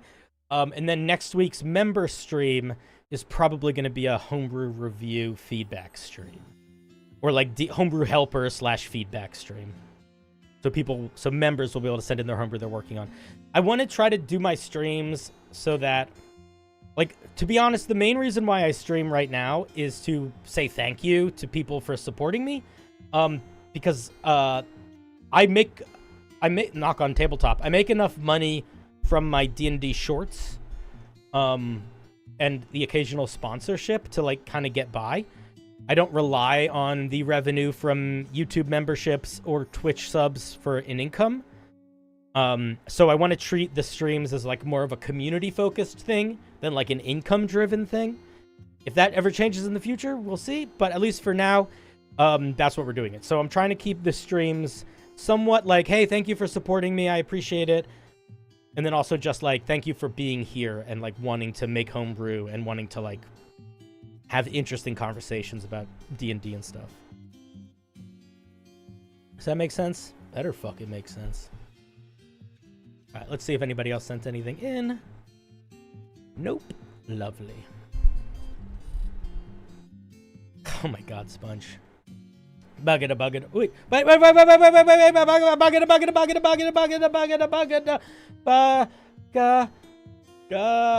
or Lorg? Ooh, that was so close.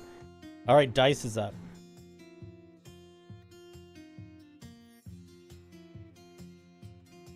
Yeah, Ode and I, it's been a while since we've done any streams. And it's certainly been a while since I've been streaming in general. And I'm sort of trying to do less critique streams. I gotta pick my nose. I got like a boogie stuck. Ugh. I'm trying to do less critique streams and more streams that are like somewhat critique, but somewhat like homebrew helper, where people can, where there's less like a, oh, this sentence sucks. I do like saying this sentence sucks. It's like one of my favorite things. But yeah, it's definitely more chill when we're just trying to help, you know, as opposed to being super critical. People still, I will say, people ask me for the critique streams more than they ask me for anything else. Which is like, okay. Okay, who is this? This is Dice. All right, Dice. Where are you? Where are you? Where are you? Where are you? There you are. Dice wants a magic item, boon, or character thing. Ooh. Tell us a bit about your game world. The party's level 7. The campaign is about surviving a frozen wilderness and keeping a town alive. Okay. All right, let's see what's going on with the crew specifically. The party heard a story about a magic weapon that held off an entire army. They will find this item in the possession of a boss. I need something that the boss can use against them without killing them outright, and would be fun to use by them afterwards. It should be ice-themed or cold-themed, ideally. And it should be plausible to be able to hold off a whole army. I already have an idea. Okay, can I make it? I have an idea. Dice, I don't know if you're here, but here's what I'm thinking for this one. All right, let's write this.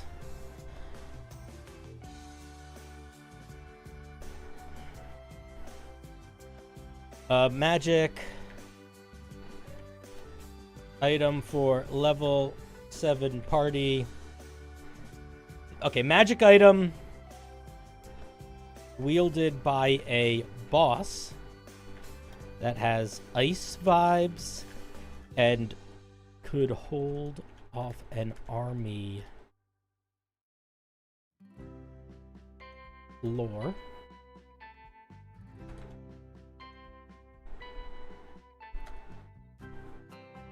Oh, I see, because this is being a heading. It's just trying to be a heading. That's why it keeps doing that. What do we need to know? For level 7 party, keeping a town alive / icy frozen world campaign.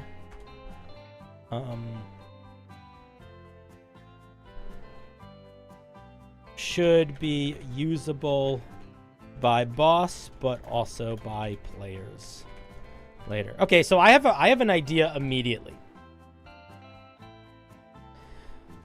What if it's not a item like a sword or like a ring where you activate it? What if it's like an item that creates like a layer effect? So what if it's like what if it's like a crown or a ring that when it's like left in a location, it creates like regional effect around the area? And it could have something to do with making ice walls or making travel really difficult into and out of a place without certain parameters. Because that could be how it could potentially hold off an army, right? Like, it's like if you plant it and it creates this like ice storm barrier around a location. It could be really difficult for people to enter and exit. That way it could also be used by the boss like as their layer actions.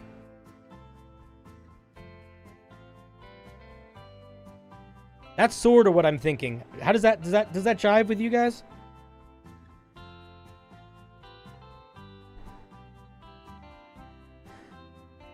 That's what I'm thinking. I'm thinking something like in Critical Role's campaign book, there's a magic item that can make like a whole city covered in night 24/7, something like that.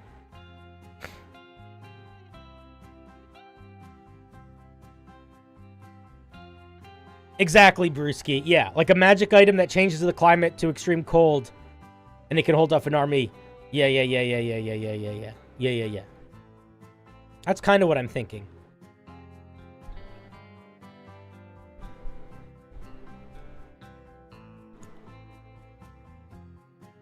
Should it be a ring or a crown or a belt or a brick?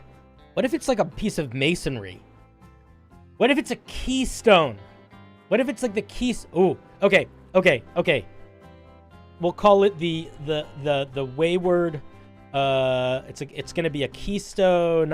It's like I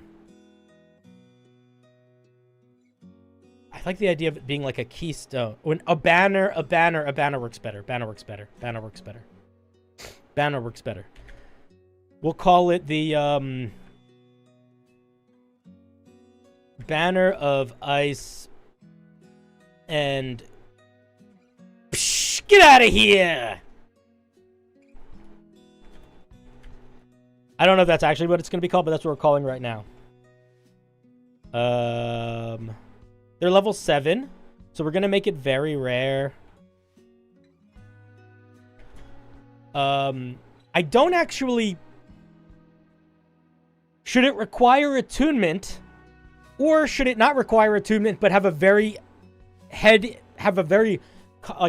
timely activation cost? Like it could, because I kind of like the idea if you could like set it and forget it. I don't think it should. I don't actually. Let's not make it require attunement right now and see how that feels. Okay.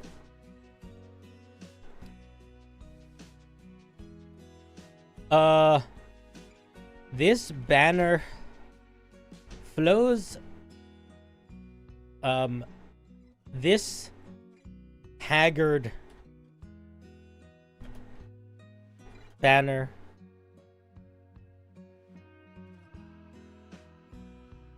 the cloth that hangs from this haggard banner looks like a sheet of ice that flows like fabric. Ooh.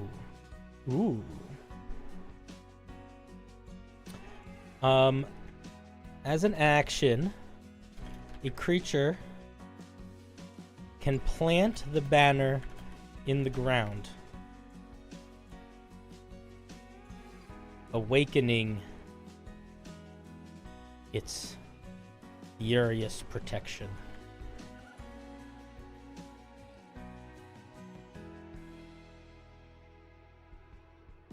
Should they have to do a ritual?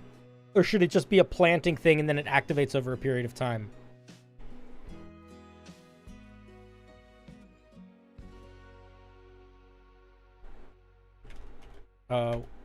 When they do...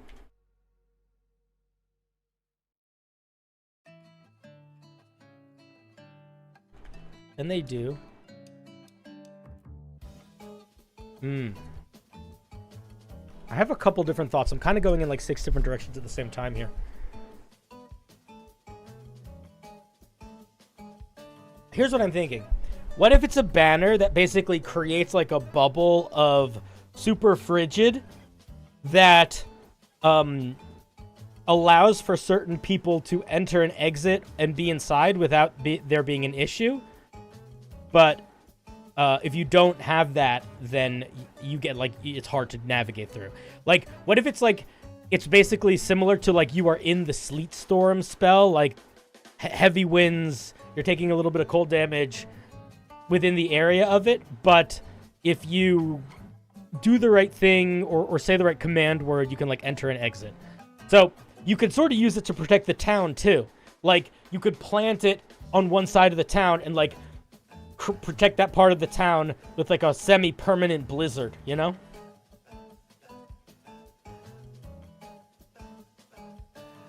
I don't want just you to be able to avoid the effects. I want everyone to be able to avoid the effects.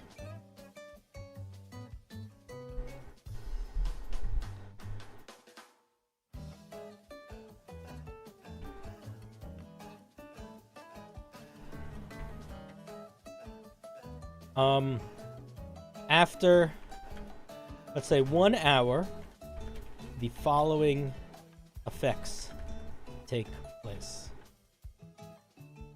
Okay, this is going to have 2 features. It's going to have a way that you can make a very big... Okay, you'll see. Okay, so we're going to do some... the area in a 150-foot radius around the banner grows coal...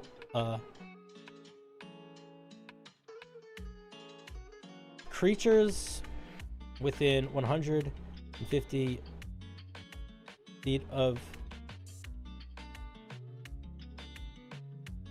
the banner feel a frigid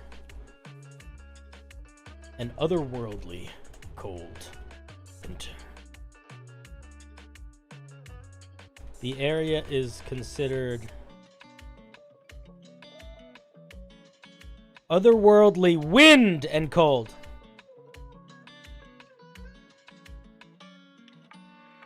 Spelling wind wrong. I moved my keyboard.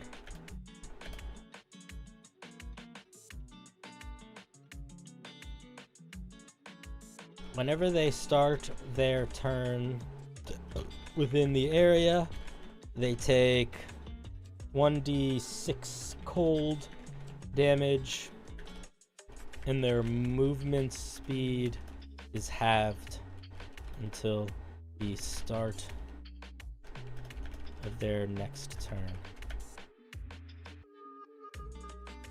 Is 150 feet too big?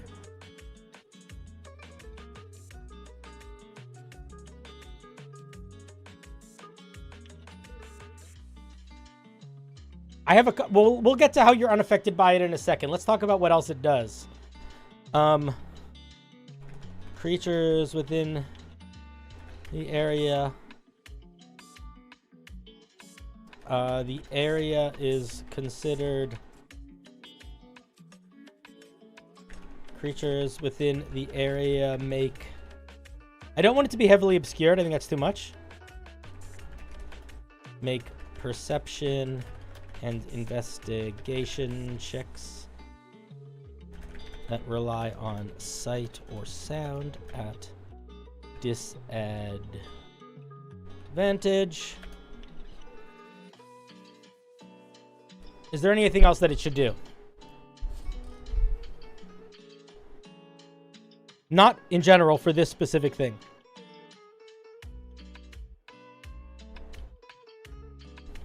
I think that might be enough for this. These effects remain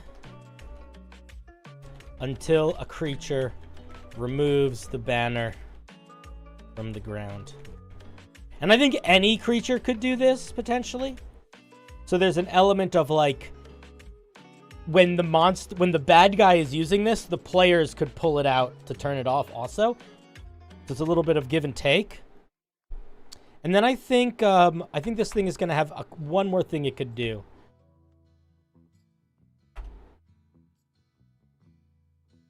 Trying to say nothing. Dice, you can make suggestions if you want, man. This is for you. Do you like this direction? Do you think this is a reasonable direction?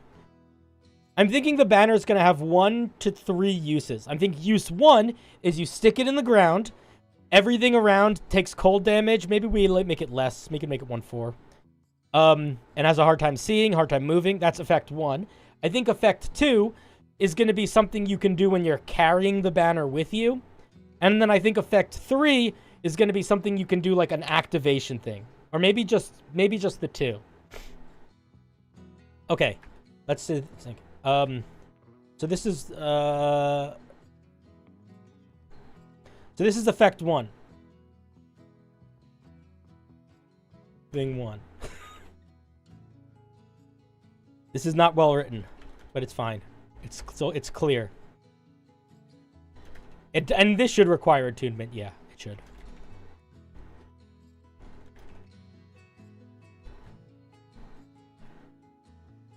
As an action, you can hold the banner aloft. While you do, creatures of your choice within 30 feet of you have resistance to cold damage, are unaffected by difficult terrain created by snow or high winds.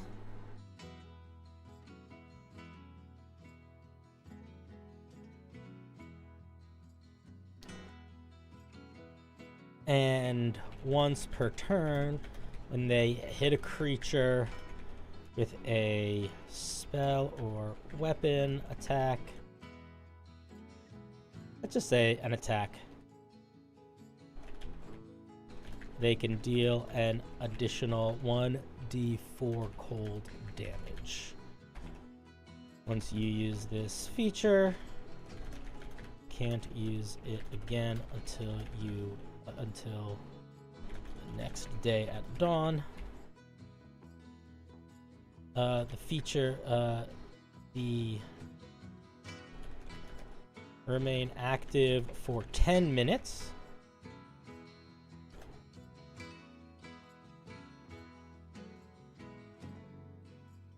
Let me just start that. In order to maintain these effects, you must keep one hand free and concentrate on the ability as if concentrating on a spell. The effect lasts 10 minutes or until you end it early by releasing the banner, losing concentration, etc. Okay, how do we feel about that? So, when it's in the ground, it creates this AoE negative effect. When you pick it up, you can help your allies.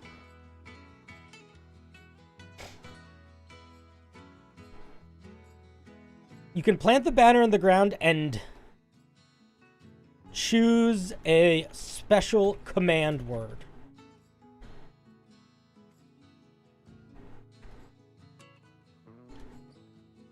Creatures that enter the area that do not speak the command word are affected in the following ways. How do we feel about that?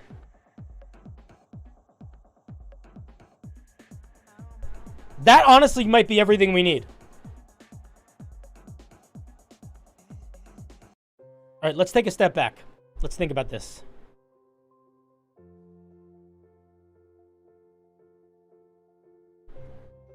Very rare item.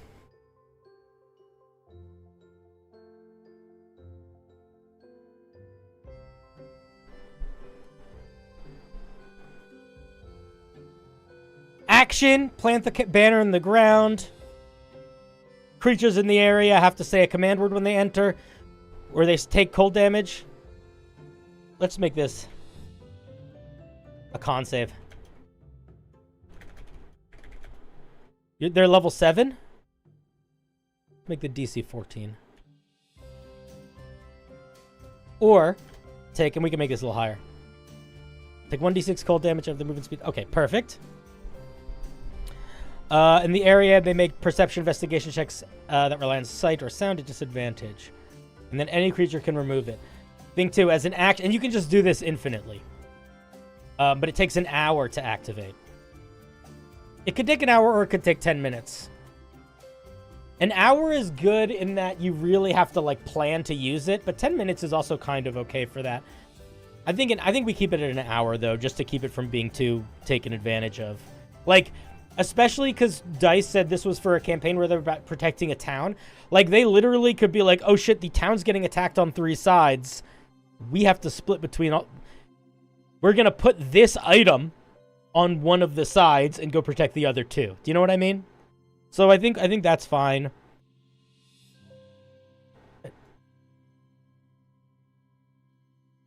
And then thing 2 is you activate it.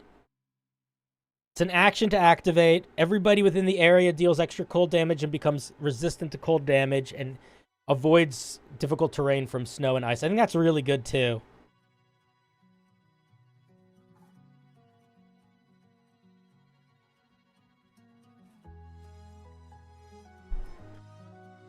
So long as they remain within the radius.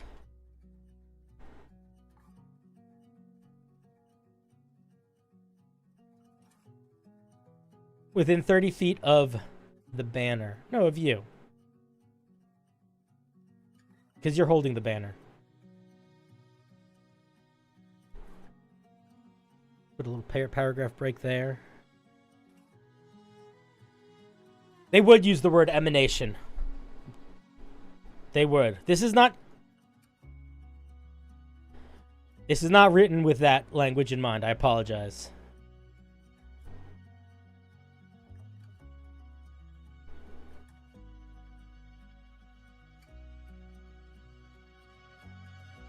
All right, what do we want to name this thing? Just being clear. No, I appreciate it. What do we want to name this thing? Okay, chat, 2 questions. 1, is this enough? I think this is enough features. And question 2, what do we want to call this? I like the banner of ice and get out of here. But I also think there's better names. Brewski said something in YouTube. What do you say? The Winter King's Mantle, the banner of endless white. Let's come up with a better name for this than the banner of ice and get out of here. I have a good idea. How about we just call it Winter's Warden? How about Winter's Warden?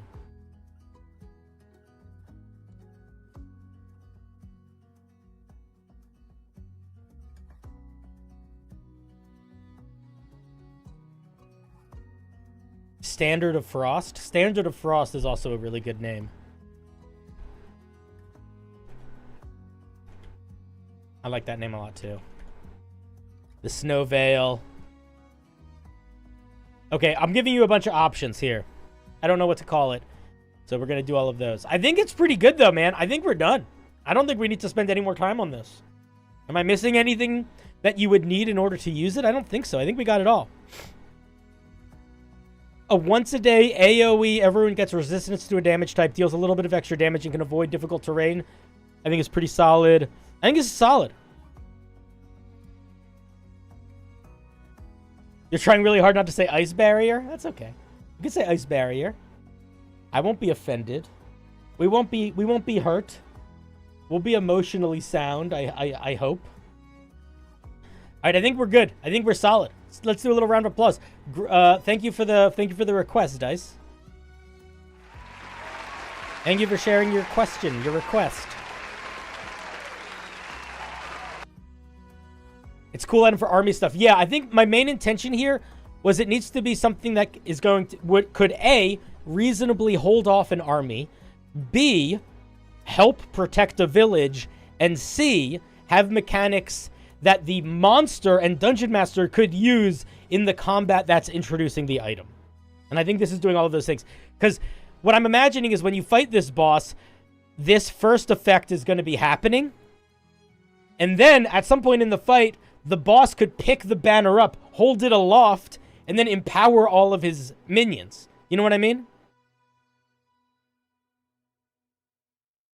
No, Geostella. Dude, Geostella, we've gotten really specific requests before.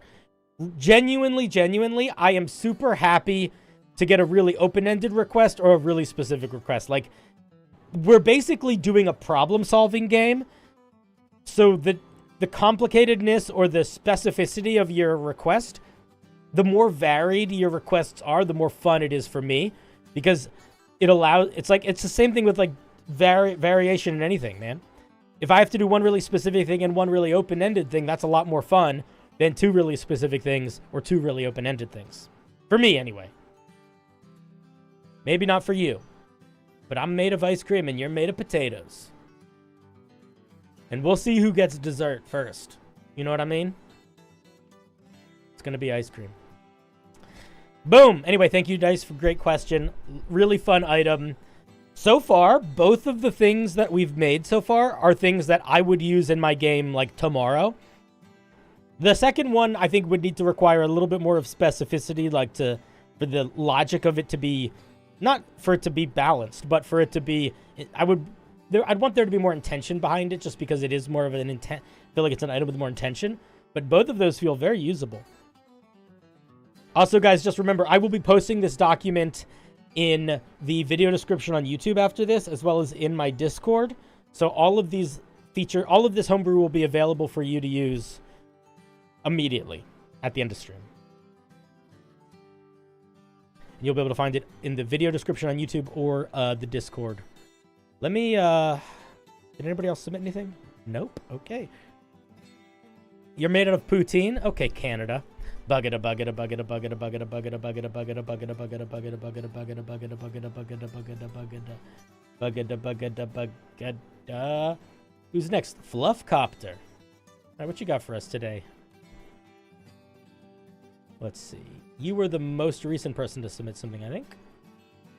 What you got? Tell us a bit about your game. It's a high fantasy that focuses on magical ecology with no other planes or planets. Interesting. Okay, so everything is local. Campaign is lighthearted but consistent in theme. That's one of my favorite kinds of campaigns. What did you want, a monster or an NPC? Do we want to do? Are we making you a monster or are we making you an NPC? I don't really know. We'll see. I gotta fix this music first. There we go. I want a monster that seems goofy from a distance but turns out to be especially deadly when it sets its mind on killing you. Bonus points if it's animalistic in nature and has a trick to beating it you could figure out in combat. Interesting. Alright, so we're making a monster stat block.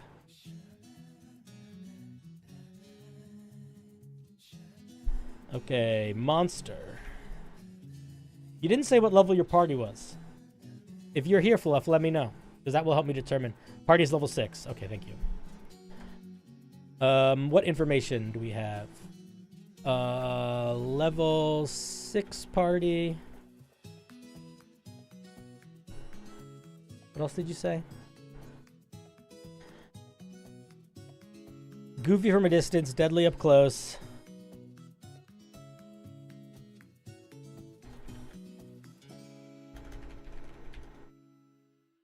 But deadly in focus. Some trick to solving it.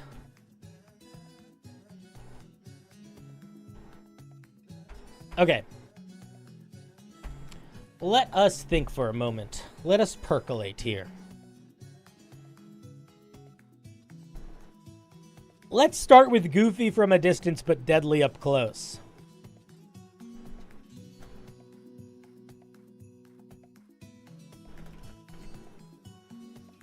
And it wants to be. What if the way to beat it is strangulation choking, like it has a need of oxygen? I mean, is that... I don't know how different that is from, like, anything in D&D.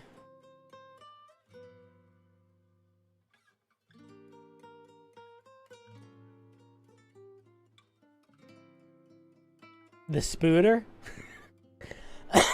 That's funny. I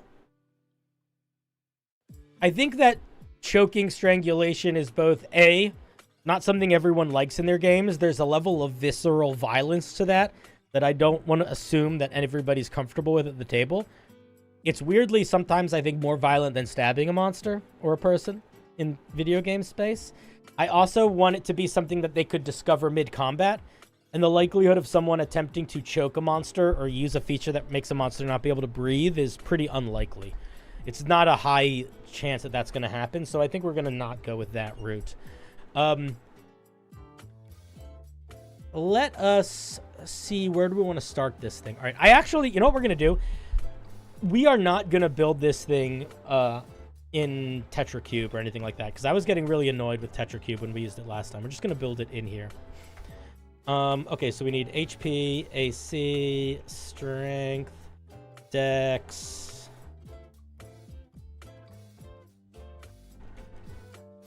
What else do we need?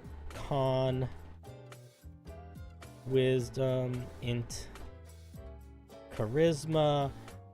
We need skills, saves, resistances, immunities, TR, senses, movement, senses. Okay. That's kind of all we need, and then we need like pop.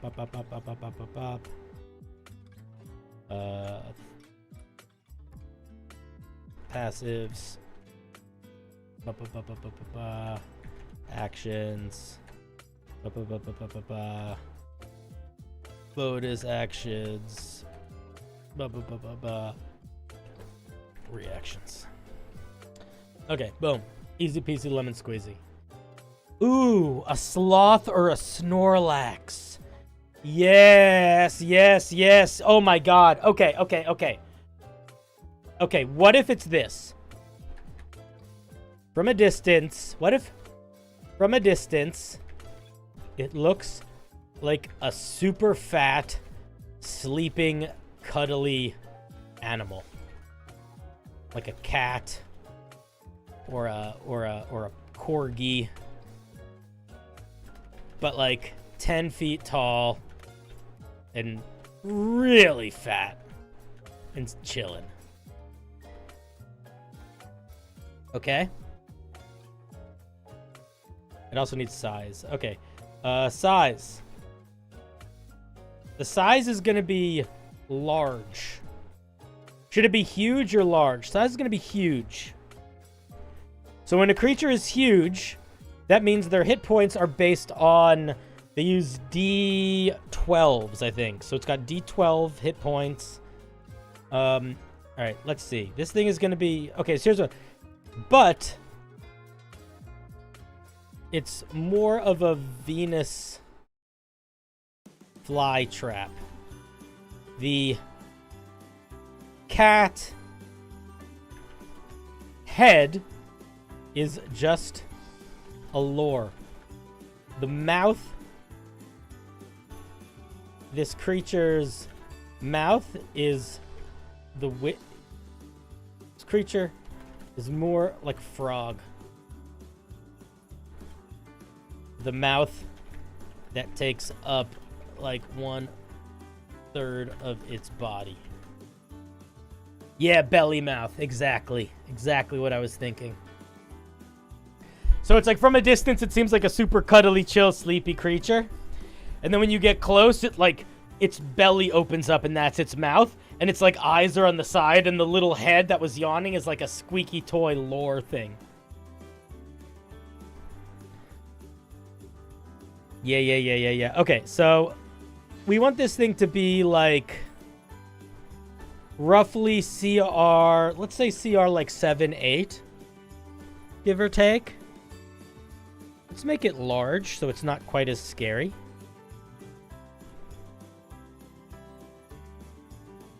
It's almost like a boulette, I think, but we want it to not be exactly a boulette.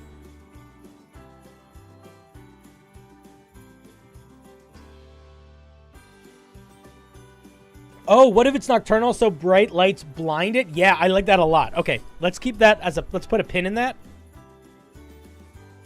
Vulnerable to bright light. That's a really good idea. We'll put a pin in that. We'll get to that in a bit. Oops, whoa, calm down there. Okay. Creature type. I apologize that I'm not writing this in like ttrcube. I was getting really annoyed with ttrcube. This is just easier for me to write it out this way. What's up, Joseph? All right, so creature type. I think we call it a monstrosity or plant. Let's CR7-8. It's gonna have a really high strength. I think its strength is gonna be 19. I think its dex is gonna be really low, like 8. Its con is also gonna be high. We'll make that 20. Its wisdom is gonna be pretty high too, because when you're making a monster, wisdom is associated with like awareness. So I think its wisdom is gonna be pretty decent. I think we'll make its wisdom like a 14 for now. Yeah, and then we'll make its intelligence really low, like a 5. We'll make its charisma really low, like a 5. Actually, maybe we could make it, give it a 1. And maybe, what if it's like that? What if it's really, really, really into like the plant ooze element? So it's like really genuinely not intelligent or charismatic. Yeah. Yeah, it's like a fungal thing. Fungal thing for sure. Okay, I think that's solid. AC. Well, I think that if we're going in that direction, I think we actually go lower AC, higher hit points. Its con is going to be +5. So it's 5.5 average for a D10 hit die. So if we do 10, if it has 10 D10 hit points, that is going to be +50. So it's going to be 55 plus 50. So that's going to be 105 hit points. I think I'm doing my math right there. Guys, look how good I am at D&D math. I don't think that's enough hit points, so we're going to go higher. So I think we're going to go... How much higher? We go 13 higher. This becomes 65. 13 times 5.5 is also 65. No, it's not. 10 times 5 is 55. 10 times 5.5 is 55. 3 more times, that's what? Someone do math for me. Oh, God, I was being so good at math earlier. Okay, fine. What's 13 times 5.5? 71?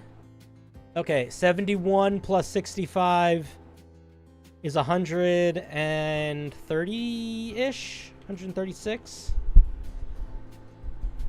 Is that enough hit points? I think maybe it needs higher, dude. I think it needs to be more. I don't know if that's enough hit points. No, surely that's enough hit points. More? All right. What if it's 20? Let's just do... Okay. How do I do this? Clear! 20 times 5.5 equals 110. 20 times 5 equals... Nope. 20 times 5 is 100? That's too many. That would be 200 hit points. Okay, so we've got to do less. Let's do 15. Clear. 15 times 5.5 equals 82.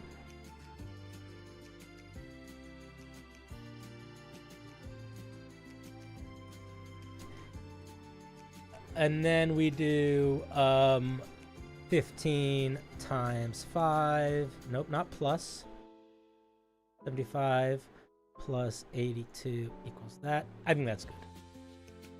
Okay, so this becomes 75. This is 157. I think 157 is solid. That's big. That's big. That's big. Its AC is going to be really low, but it's not going to be shockingly low. So I think its AC should probably be like... What if its AC is related to how much darkness it's in. Let's really lean into the darkness here. So let's say its AC is 10, but its AC is 15 in darkness. Ooh, I like that. I like that. You think 13 in darkness is better? Most oozes and slimes have an AC of like 8. I guess we could make its AC 9. 15 in darkness. Skills. Perception. And then it's CR 7, so its proficiency bonus is plus... say it's plus 4 if it's CR 8. 2 plus 4 is 6, so its perception is plus 6. Do you want to give it anything else? I don't think it needs anything else. It's kind of just an ooze, right? Deception is not... No, I don't think... Because deception is... It's not trick... It's not... Its ability to be spotted as something unusual would be tied to somebody else's investigation check. I don't want it to be... It's like more of a natural ability. So I don't think it's like lying to you. It's not lying to you. I think we just do that. I don't think it needs anything else. Saving throws, it's gonna get... let's say... We're gonna give it 2. Let's give it wisdom and strength. Wisdom and strength. Wisdom and strength or wisdom and con? Let's do wisdom and strength. Okay, so wisdom is gonna be plus 6. Strength is gonna be 4 plus... What did I say? 4. Strength plus 8. Again, Brewski, this thing is not a creature that is deceiving in that way. This is like more of a natural ability. So when you, a good way to think about how you're doing skills is like, is the thing the creature doing something it is actively doing, or is it part of its nature? This is essentially an ooze or a plant. It's not deciding to make a deception or performance check. It's just existing. So because it's just existing, we're not tying this to a skill. We're going to bake it into the features that we give it. If this was a creature that had the ability to transform, to like shape its body to look like plants as an action, complete. That scared the shit out of me. But if it did that, then maybe we would tie it to skills. But this is not a creature with skills. This is the only thing that this thing is actively doing is looking for prey, which is why we're tying it into the perception skill. That's the only thing that it's actively doing.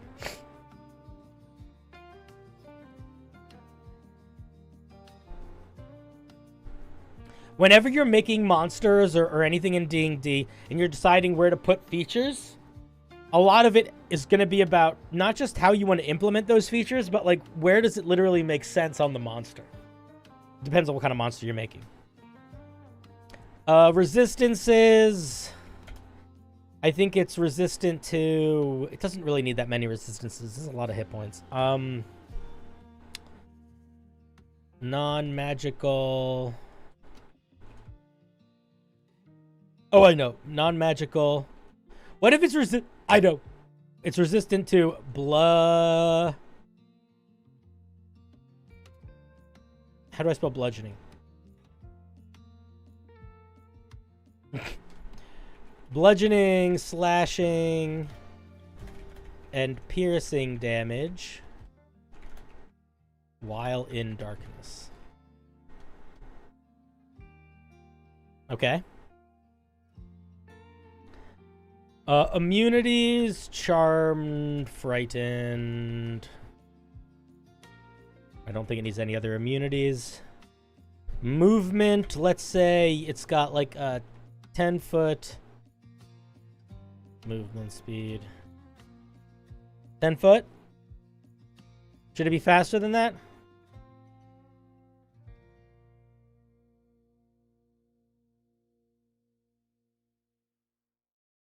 Oh yeah, prone. Good call.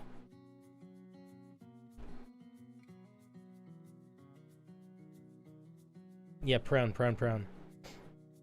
10 foot. Yeah, 10 foot climbing too. Yeah, sure. 10 foot burrow. Why not? I asked for no songs with vocals. This could be faster. Let's make this 15 feet. Senses. Blind sight. 30. Let's not make it blind sight. Let's make it tremor sense. Tremor sense. 30 feet. Dark vision. 60 feet. What if it's blind in light? Is that the okay, if we make it have too many weaknesses in light, it will not be fun. It'll make it a trivial fight. So maybe we don't do that. Maybe we just do that. We'll get the light penalties in other ways. Okay. I think that's pretty solid. I like all of this. Okay, now we're just gonna have some passive features. It's gonna have one called just a big cozy snuggle.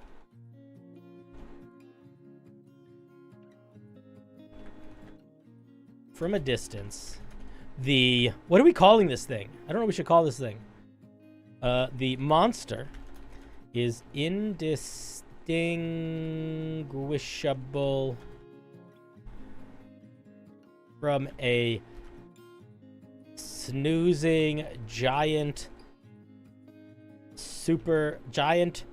fat, cuddly, adorable mammal, such as a corgi or cat.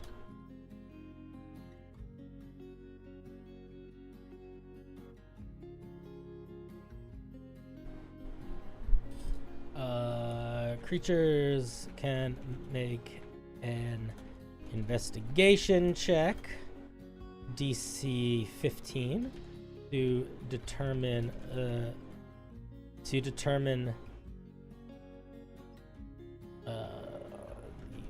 creature's true nature.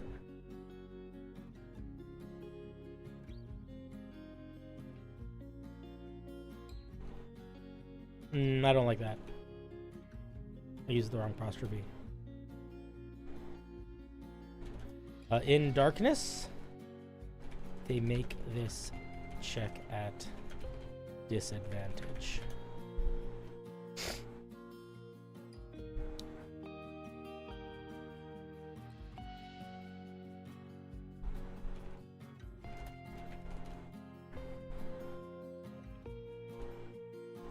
Cozy snore. The monster emanates the sound of a cozy snore.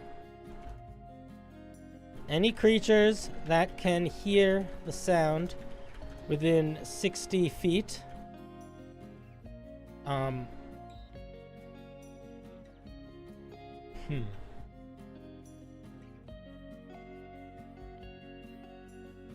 here's what I want it to do. I want it to lull creatures into getting close to it, but I want to do it in a way that players might not notice that that's what it's doing.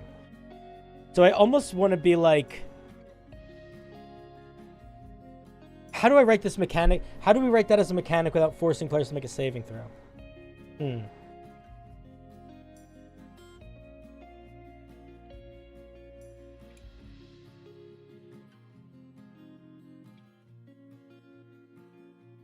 Let me think about this for a second.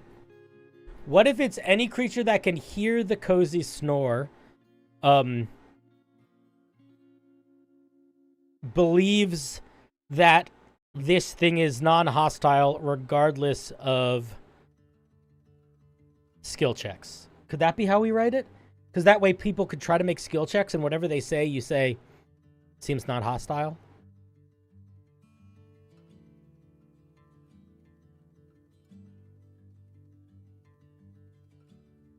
It always starts with stuff sleeping around it. That's a fun idea. Let me put that up here.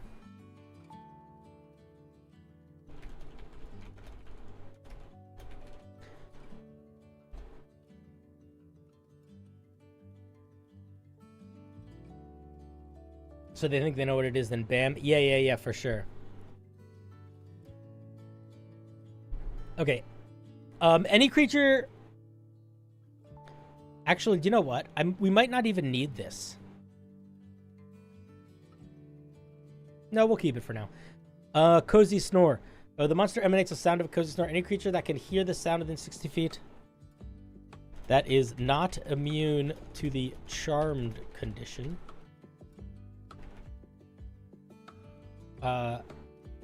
Assumes the monster is non-hostile regardless of any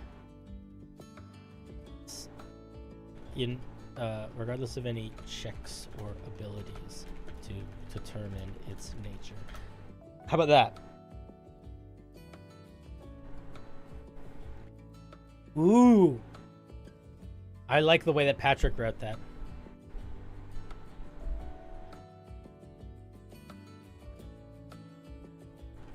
While the monster remains inactive, sleeping, it emanates the sound of a cozy snore. Any creature that can hear the sound within 60 feet of it that is not immune to the charmed condition cannot perceive the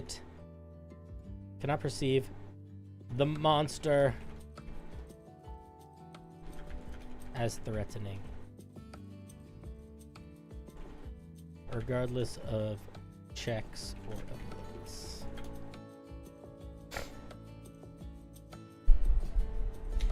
Okay, I like that. I like that.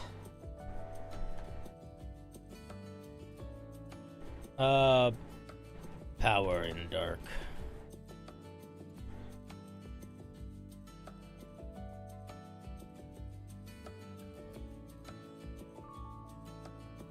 Oops. Get out of here.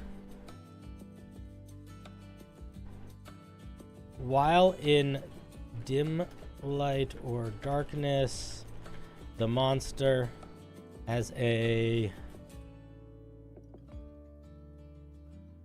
Let's make this a 10. Plus 5 to its AC and is resistant to bludgeoning, piercing, and slashing damage. I spelled it wrong.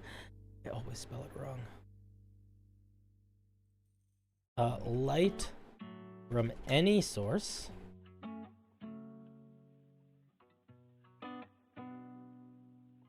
Including the casting of bright spells such as light from any source. Actually, I don't even think we need to say that because there's a lot of ways you can make light. Hey, I think we just leave it like that, actually. I don't think we need anything else to clarify that. What's the difference between stronger in darkness versus weaker in light? Because that might be important here. I think genuinely it's about how you write it. Nothing else. For example, Geostellar. Right now this is stronger in darkness. So it being stronger in darkness means that in darkness it gets a +5 to its AC. If it was going to be weaker in light, you could say while in light it gets a -5 to its AC. And it would literally be exactly the same. So I think it kind of doesn't matter. For the purposes of what we're making here. Maybe it would matter in some circumstances. I don't think we're going to tie in spells that deal fire damage or radiant damage or stuff. I don't think we need to. There's so many ways that players have the ability to make light, and so many of those spells that talk about making light, like, specify that they do in them, that I don't think it matters.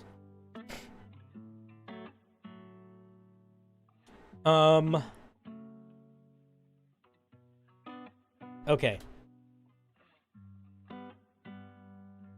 It could just burrow. Yeah, there's nothing wrong with that. I mean, it can't burrow super fast, so people could try to chase down after it. I think that's fine.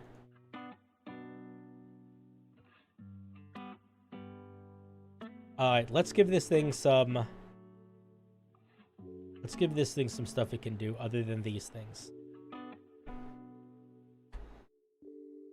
It's gonna have... Big bite. Gonna have,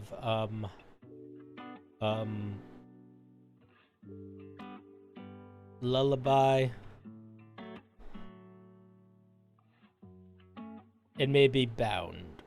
Yeah, big bite and lullaby, I think. Oh, and maybe, yeah, I don't think it needs bonus actions.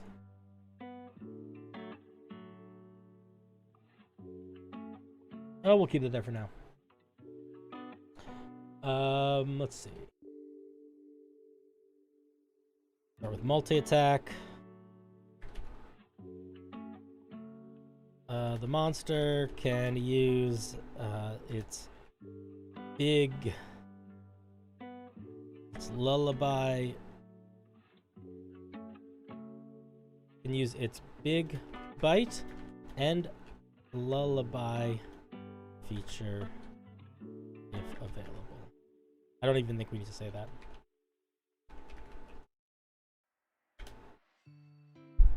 Do we want this thing to have multiple things it can do? Should it also have, I think we can keep it kind of simple in that regard. I don't think it needs a whole lot more.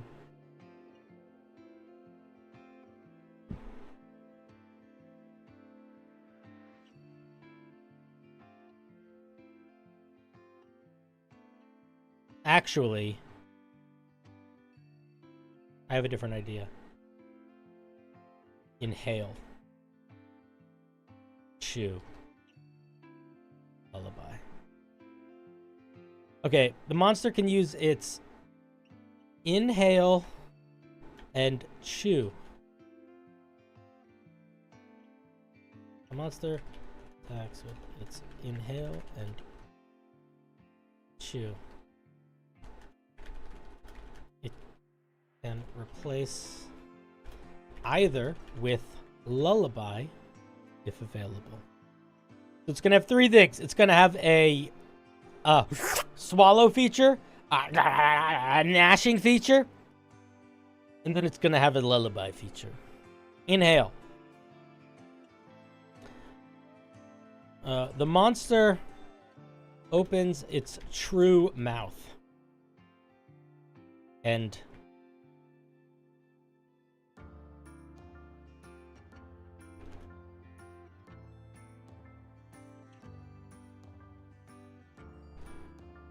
this thing needs to be bigger. Okay.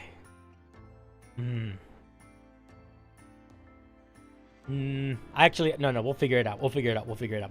The monster opens its true mouth and attempts to inhale any medium or smaller creatures nearby.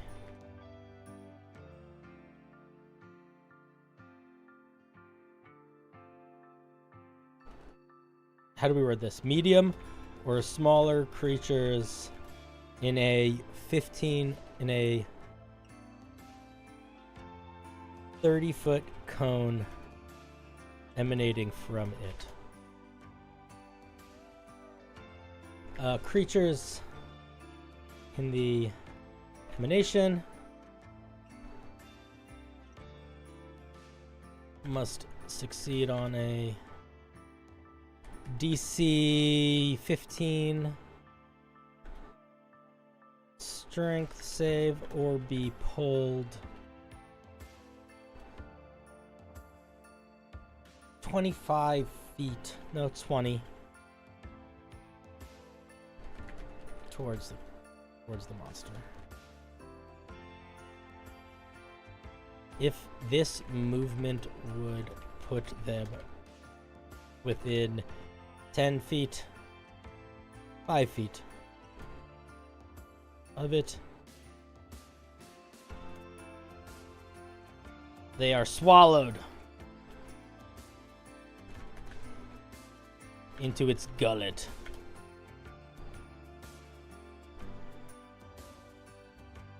On a success, they are pulled 10 feet towards the creature.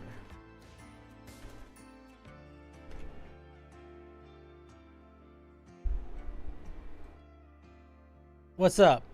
What's up, Vanilla Boy? Attempts to inhale any medium or smaller creatures on 30 feet cone emanating from it. Creatures in the emanation must succeed on a DC 15 strength save or be pulled 20 feet towards the monster. This movement would put them within 5 feet of it. They are swallowed into its gullet. On a success, they are pulled. This should be here.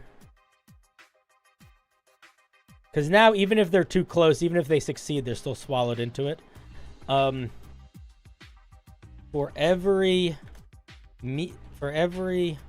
2 medium-sized creatures swallowed at a time, the monster's size category is increased by 1. So he gets fatter the more things are inside of it. So it can swallow a lot of creatures. That's fun.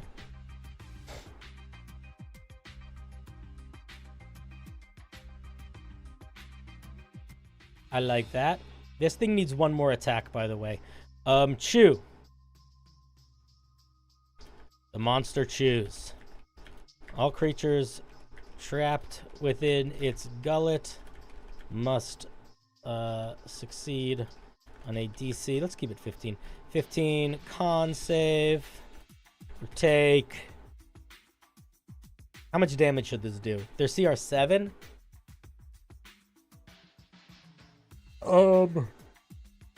Let's say 2d8 bludgeoning damage and 2d8 acid damage. Because this is not something that this is a part of the action company. On a success, they take half.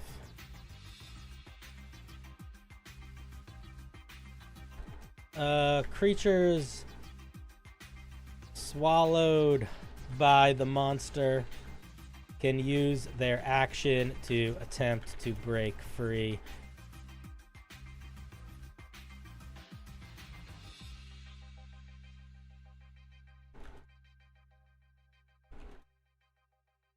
And a strength or dex check.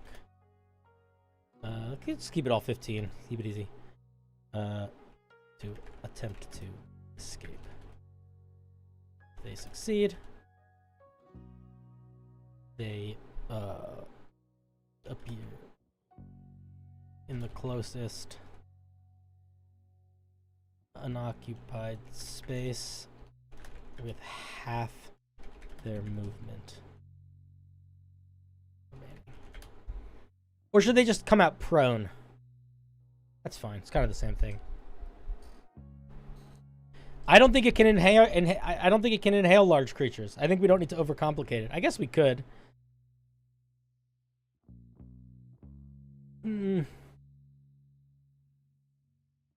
When the monster is huge or larger, it can inhale large creatures as well.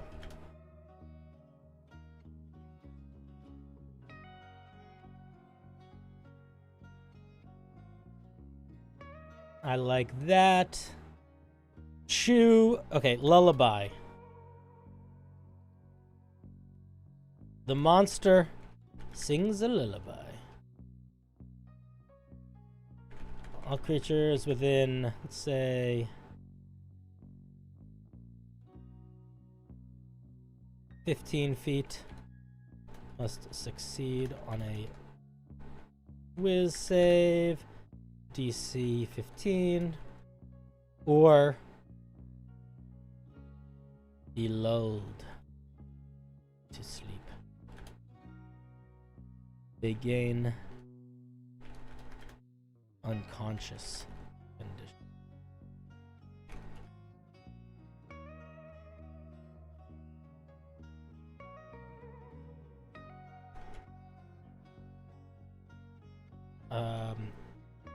Any creature can use their action to wake a sleeping.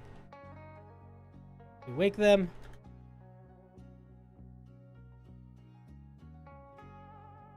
They wake up if they take any damage, or if another creature uses their action to rouse them. Okay. Good night, Brent. Let me know how it goes when you run that room.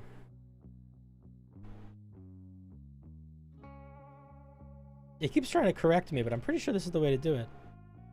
Like you're correcting proper grammar, not D&D grammar. Okay.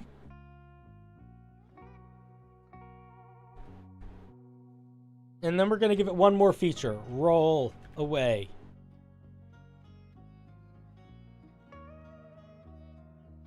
This is its big movement feature. The monster rolls 30 feet in any direction. Should it be 30 feet or should it be more? Let's make it 60 feet. No, let's make it 40 feet. I like when things aren't 30 feet because it kind of throws players off.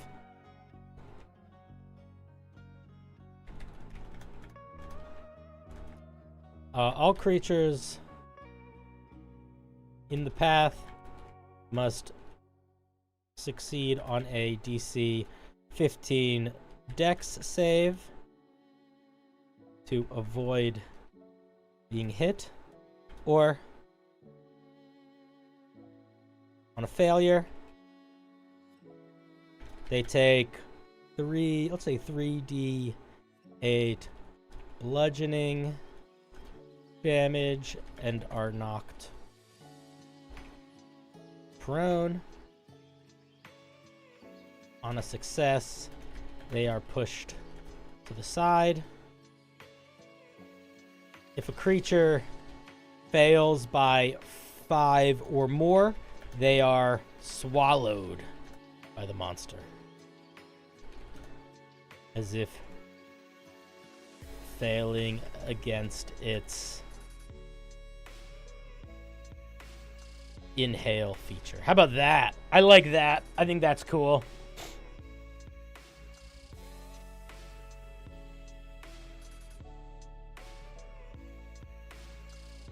I don't think it needs any reactions. I don't think it needs any bonus actions.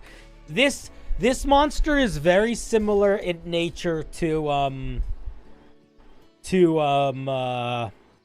whatchamahoosit, to the Remoras, where it's really only doing one or two things, but I think they're really strong.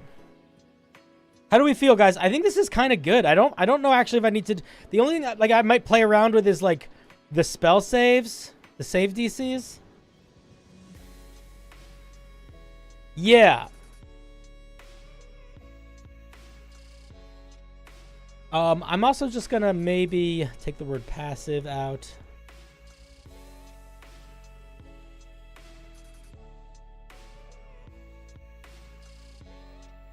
Okay, it spends most of its time lounging, using its rapid roll only when desperate. And rapid roll is going to be not unlimited.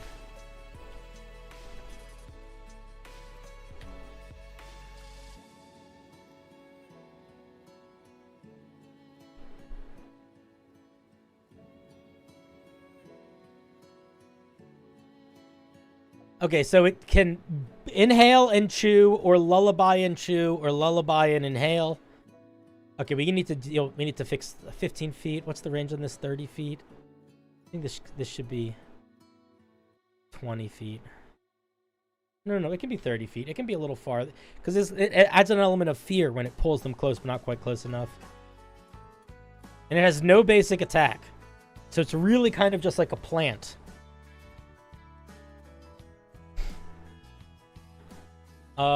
Side note, if the monster is below half HP, this feature no longer can swallow creatures and is no longer on a recharge. So basically, once this thing goes below half HP, you can just use this feature infinitely. No. Let's take that back. I'll just leave it as is. Let's not fucking touch it. Let's not fuck with it too much. I think it's solid. I think it's pretty good. What do you guys think? Thoughts? I feel like that's pretty solid.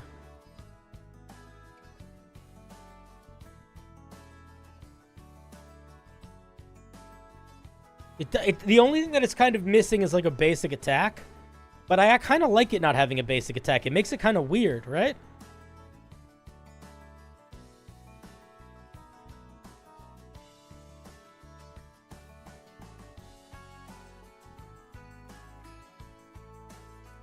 Rolling mushrooms are now canon in the setting. Nice. Okay, Fluffcopter. I don't really have anything else. I think it's pretty solid feeling, though. I like it. I think it seems like a fun, weird monster. This is, I will say, Fluffcopter, this is a hard fight if they don't stay the fuck away from it.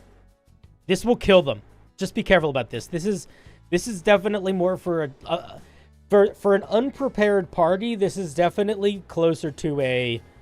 This is like a boss fight that you would want them to be prepared for than anything else. It has pretty bad action economy.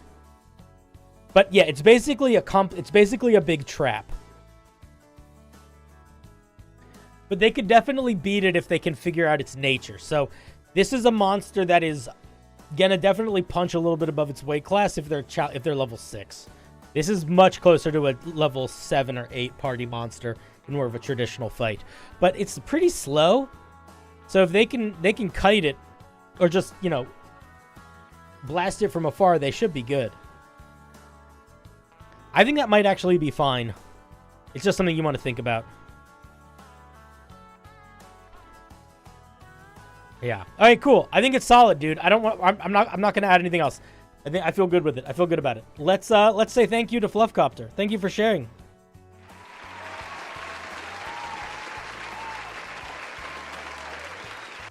Oh, 100% earplugs. Yeah, for sure.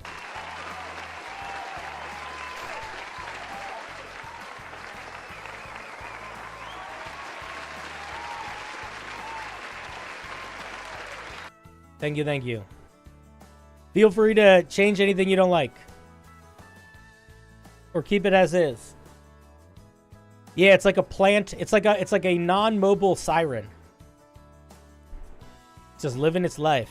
Living its siren life. Siren, I hardly know, Rin.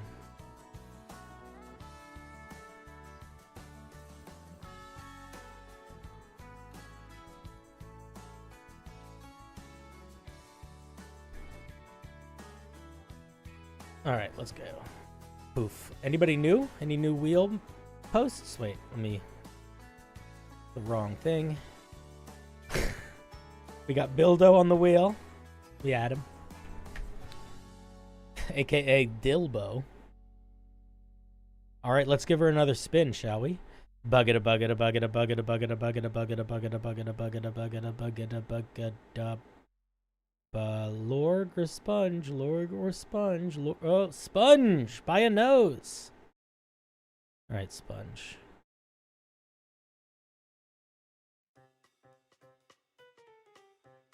Okay, let's see. Ooh, another monster or NPC. Let's see what we're doing here.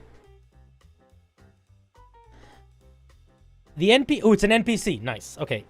It would be fine to make another monster, but we're going to lean NPC.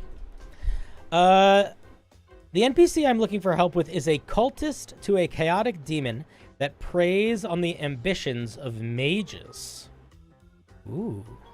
One of the players had their soul sold to the demon by a fanatical wizard. You're throwing a lot of things in already. And they are soon going to be tracked down. Soon going to be tracking down this cult to try to get answers and probably vengeance. The party's level 5. The pieces are mostly martials, so things that invalidate that type of playstyle are probably not great. Okay, so We do not... Sponge did not give us a lot of information here. We are looking for a cultist that preys on... A cultist for a demon that preys on the ambition of mages.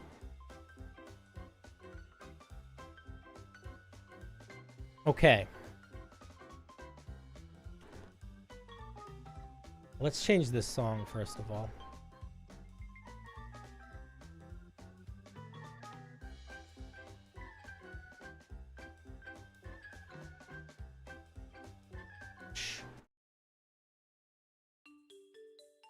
Nope, that wasn't what I wanted either. Let's do this one.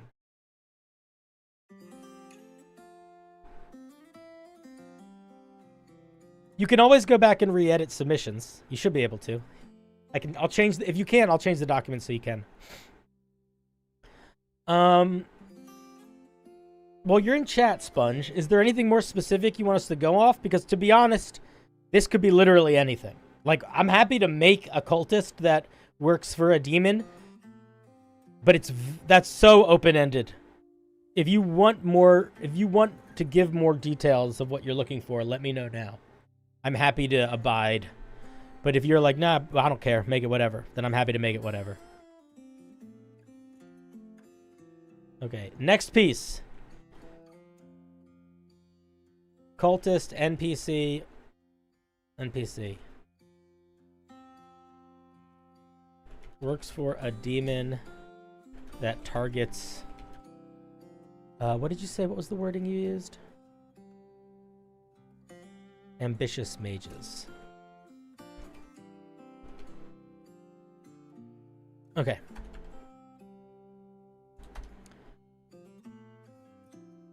Let us think for a second here. Okay, so first of all, we're going to just do what we can to make this less work. So, the first thing that we're going to do is we're just going to go to the rules.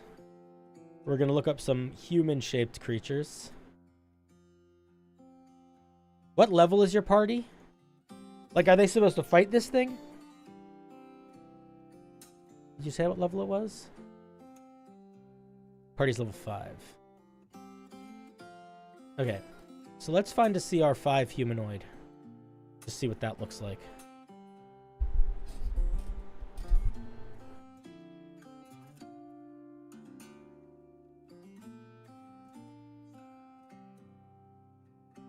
I wonder if there's any cultists that are sort of CR5 already.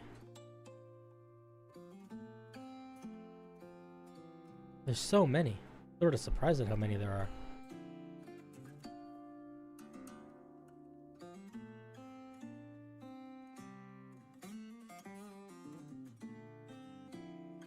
Let's see here. Kraken Priest might actually be a good one to use as a base. Kraken Priest is a pretty well-designed monster.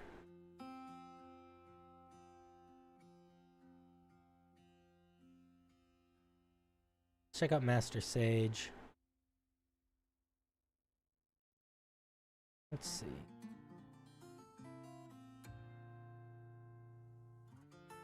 Okay, let's see what this... I think the Kraken Priest might be the move to build off of. Level 5. 75 hit points. Shitty AC.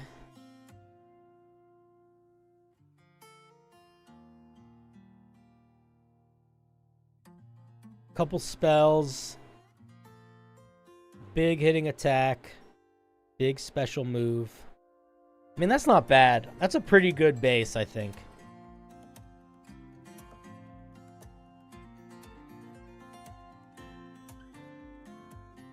I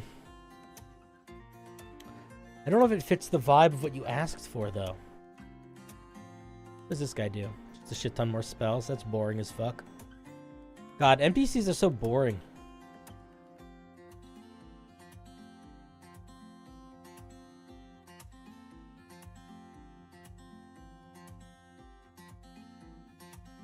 In terms of stat blocks, I mean.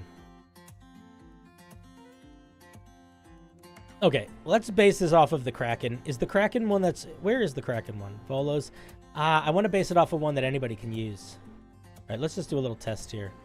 What's the thing that anybody can use? Core rules. Gladiator. Now, you did say it was a martial party, so we don't want to invalidate them, but I don't want it to be a martial guy. All right, let's make it not humanoid. Let's just make it all monsters. Let's see if there's something sort of demon-y we could build it off of.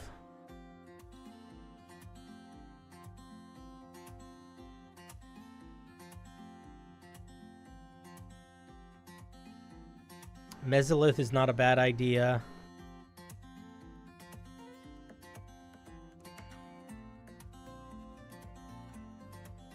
Honestly, Red Slod could be good.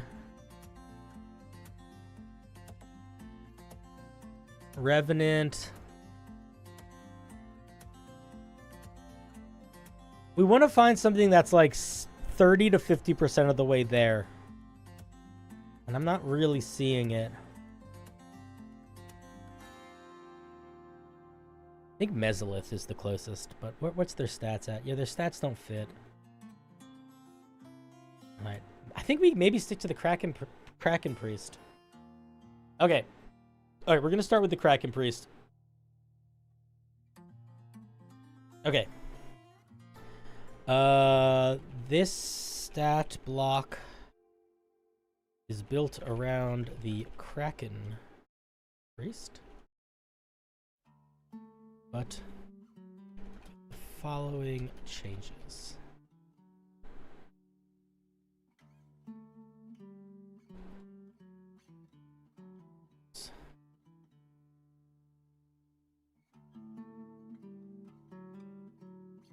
Found. Okay. So, Sponge, if you don't like me building it this way, let me know, but I think that this is a better way to build this than coming up with a brand new stat block. Okay. Swim speed is going to be replaced with a...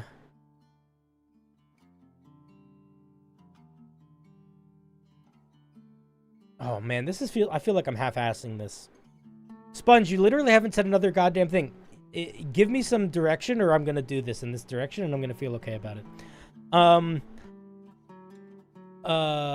Replace lightning. Replace swim speed with fly speed.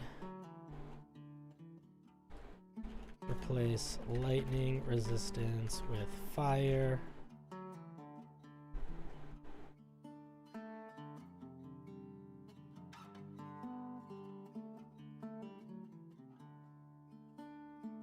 Replace amphibious with devil sight.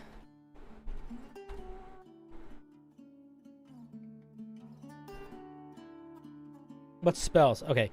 Let's see.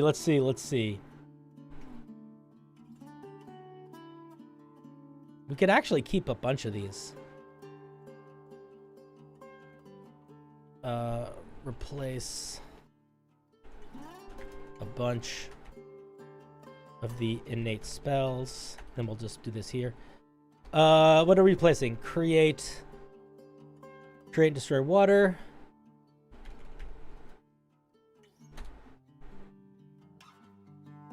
Control water.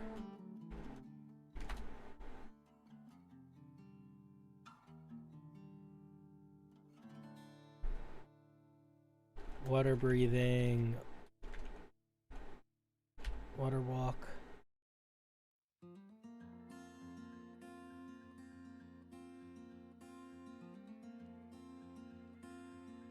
Okay, let me rephrase how I'm writing this. Get rid of these spells.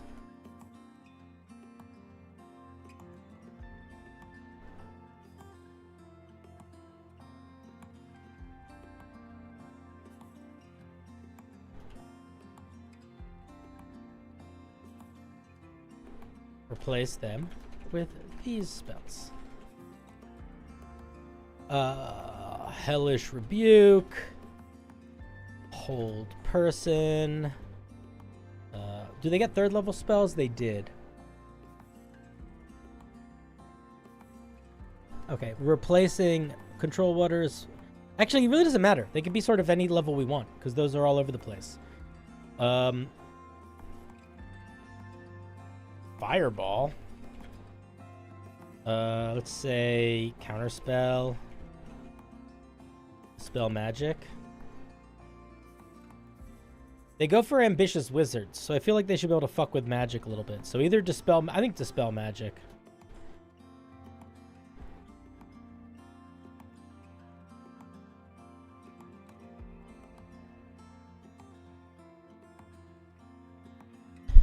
Replace lightning bolt for firebolt, or mote of hell, tentacles for confusion, or 4th level command. Could work. Could work. Okay, we got rid of 1, 2, 3, 4, 5. Hellish Rebuke, Fireball, Dispel Magic. Let's give them like a couple more demon-y spells. What's another good what are some more good demon-y spells?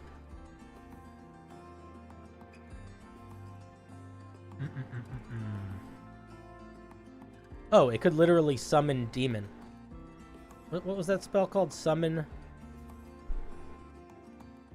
Should I join your group to learn about D&D if you want to? Summon Fiend, thank you. Once per day. Summon Fiend. 3 times per day. I think that's how it's broken up.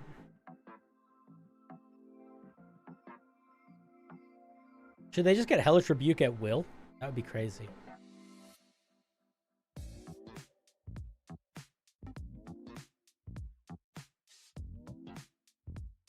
Okay, wait. 1, 2, 3, 4.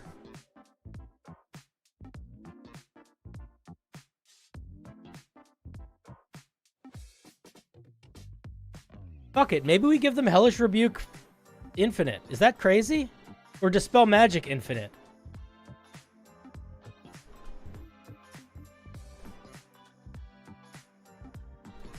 At will. Maybe Agazar's Scorcher. That's a fun one.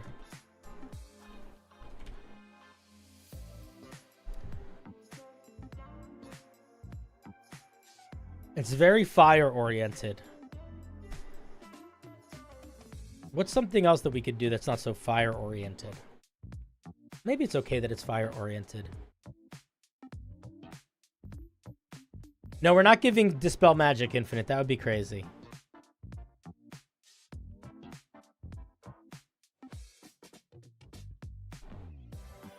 Let's just do Scorching Ray. Scorching Ray. Classic.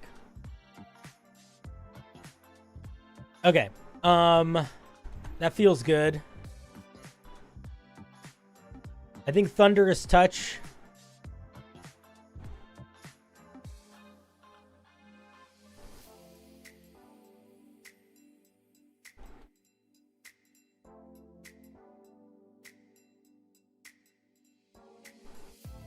I spelled Thunderous right or wrong?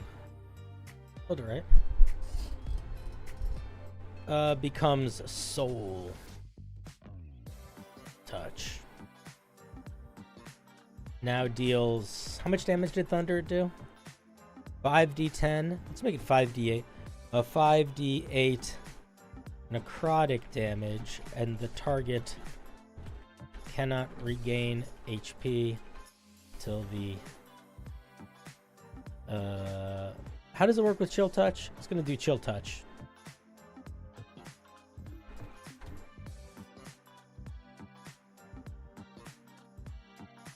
Till the end of your next turn? Is that what it is?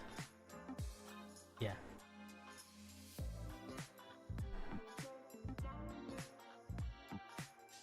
And of the demon cultists next turn. And I think Voice of the Kraken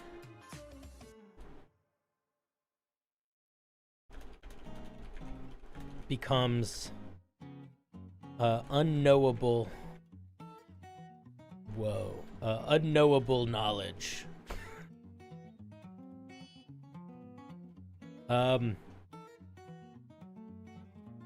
Yeah. Unknowable. I think we call it Unknowable Arcade.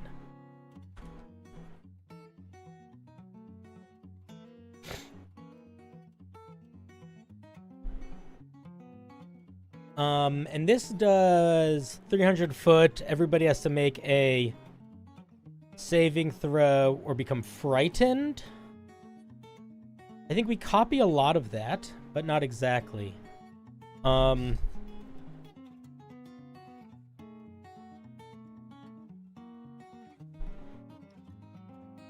Demon speaks through the cultist. Was it a wisdom save? I think we keep it a wisdom save. Oh, it's a charisma save here. I want to say I think it should be a wisdom save. Okay, make a wisdom save.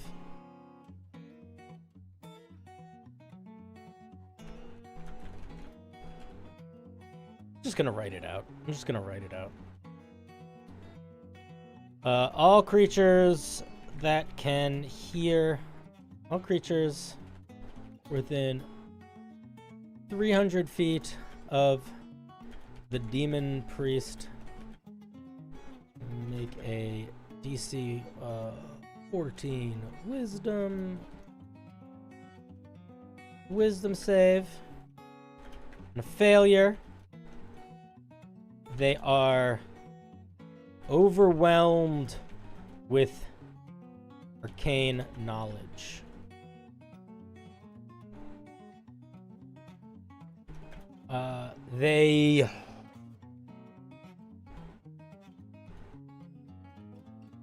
They are affected in the following way. No, it's gonna be too much. They take, let's say, 3d6 psychic damage. They lose the ability to speak or communicate coherently.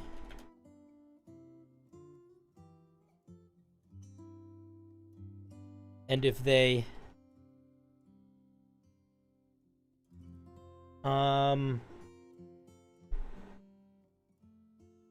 have access to spells, no. And they are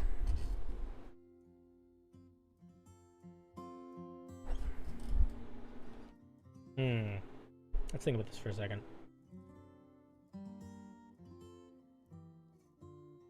If it's a saving throw versus dropping concentration instantly, it's not really going to do anything for Sponge, because Sponge specifically said they don't really have any spellcasters in their party.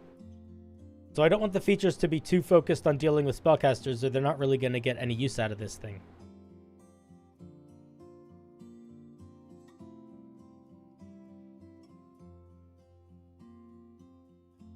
Oh, I like that. If they fail by 5 or more, let's do one more. I think there needs to be one other thing it does.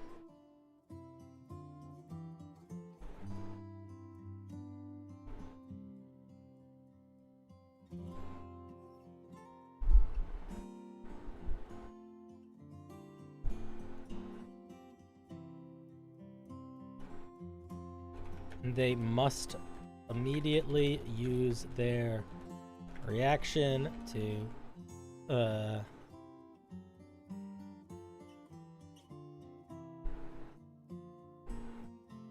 make a single weapon attack or cast a cantrip at a creature of the cultist's choice.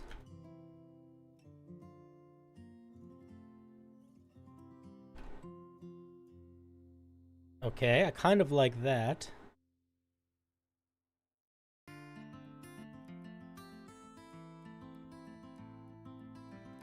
Nope, I know what we're gonna do. For 1 minute. On each of their turns, they must succeed on a DC. On each of their turns, they can re-attempt. On each of their turn, Let me rephrase that. On the start of each of their turns, they can re-attempt the save. No, they must remake the save. On a failure, they must use their action to make a weapon attack or cast a cantrip at another target of the cultist's choice.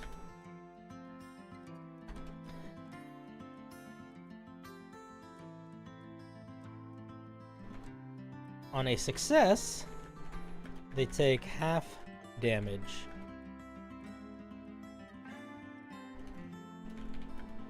They take the psychic damage, but are not otherwise affected.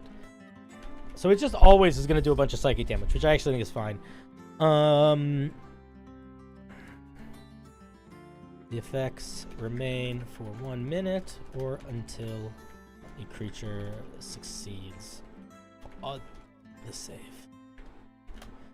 Woo!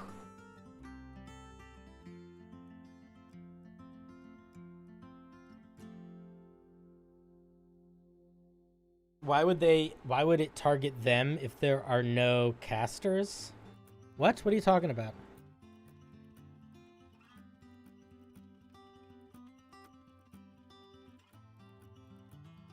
Would I efficiently join your group said something in general? What? I'm so confused. Sponge, I don't really have... Those are my thoughts. What are we thinking? How do we feel about this, guys?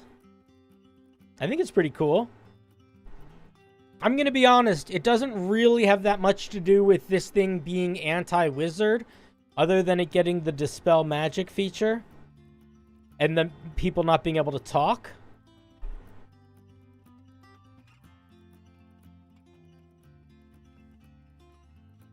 The NPC description said it targets casters, but the party is all martial. Yes, I agree that that is a level of dissonance that was hard to navigate. Because they essentially said, make a NPC that targets spellcasters, but also my party is all martial characters. So I built a thing that I... All right, we're back. Sorry about that. Looks like my internet is still a little jank sometimes. Or my OBS is still jank sometimes, and I don't know why. I think it's pretty solid. I wish I had a little bit more of a understanding of the Sponge of your headspace in terms of like what you wanted this encounter to be like, or what the goal of this NPC was. Just because I feel like I'm slightly doing you a disservice here.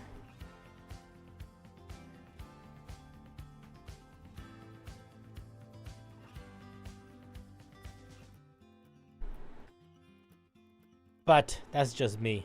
I might be overthinking it. I might be worrying more than I need to worry.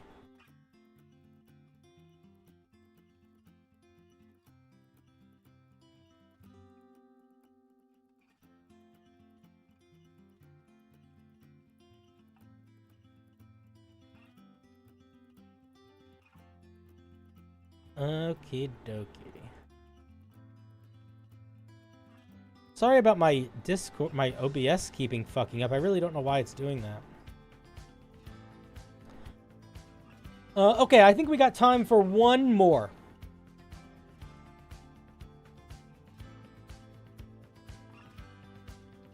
Didn't Sponge talk about the group going to attack the cultists, not the cultists attacking the party? Brewski, to clarify, I wasn't judging like the plan. It was more like the most of the information I have was this is a demon guy that fights mostly wizards, but the players are going after it. So it's got to be a fight that is good with martials, but the thing is focusing on spellcasters. That was more the dissonance that I was having a little bit of a difficult time navigating. I will say in general, I think the best thing you can do if you want to make an NPC that is in any way similar to something that already exists, just do this. It's so much easier than writing a whole stat block. And it does like 80% of like the annoying work for you. What's up, Lorg? How's it going, buddy?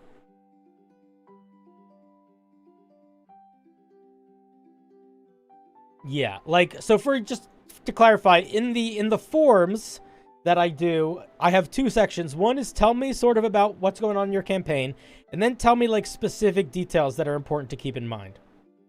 And the important thing that they said here was that the PCs are mostly martials, so they didn't want anything that invalidated that play style. That was all. So I was trying to avoid stuff that was like, you're just doing magical fights. Which is why it's like, they're summoning a fiend that other things can fight. They're doing more sort of attacky type stuff. Their punishing attack has a much more dramatic impact on martial characters that are potentially hitting a lot harder with weapon attacks than a spellcaster that is attacking with a cantrip, because they might have magic items. You know what I mean? Like it's more hectic for martial characters, but it doesn't like disable their ability to interact. The goal here was not to, and the same thing with the not ability to speak or communicate coherently. That can be very devastating in combat if you're needing to share information mid-fight, but it's not really going to impact a martial character's ability to do brawler stuff. It's situationally going to be impactful and might be like emotionally impactful, but it's not actually going to hamper the player's ability to play. The only thing that would have hampered the ability of the players to play, I removed, which was initially we had hold person here. And hold person, anytime you have a feature that just basically says to a player you don't get a turn, it's pretty hard to make that fun. It can be circumstantially dramatic, in a way that might lead to fun, but it's good to avoid using those sorts of features whenever possible. And it's especially true for a martial character.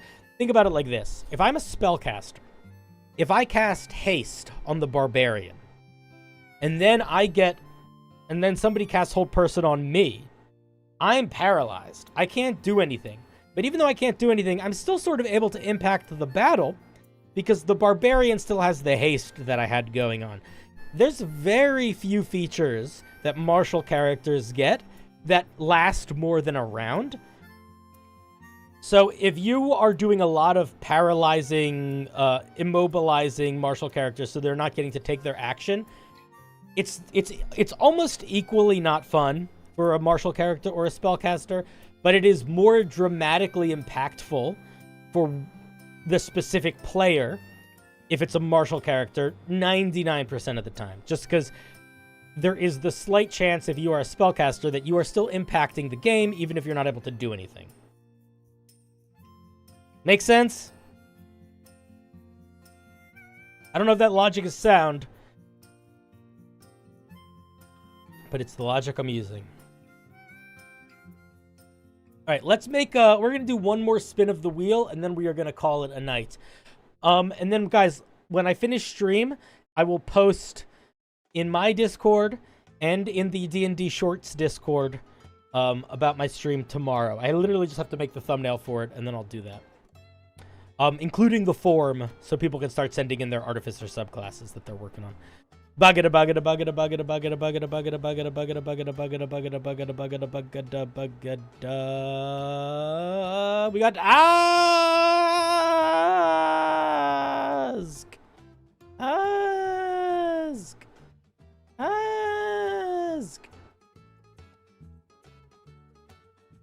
All right. What do you got for us today? Where were you in the list? Let me check. Well, you were near the top. Okie doke.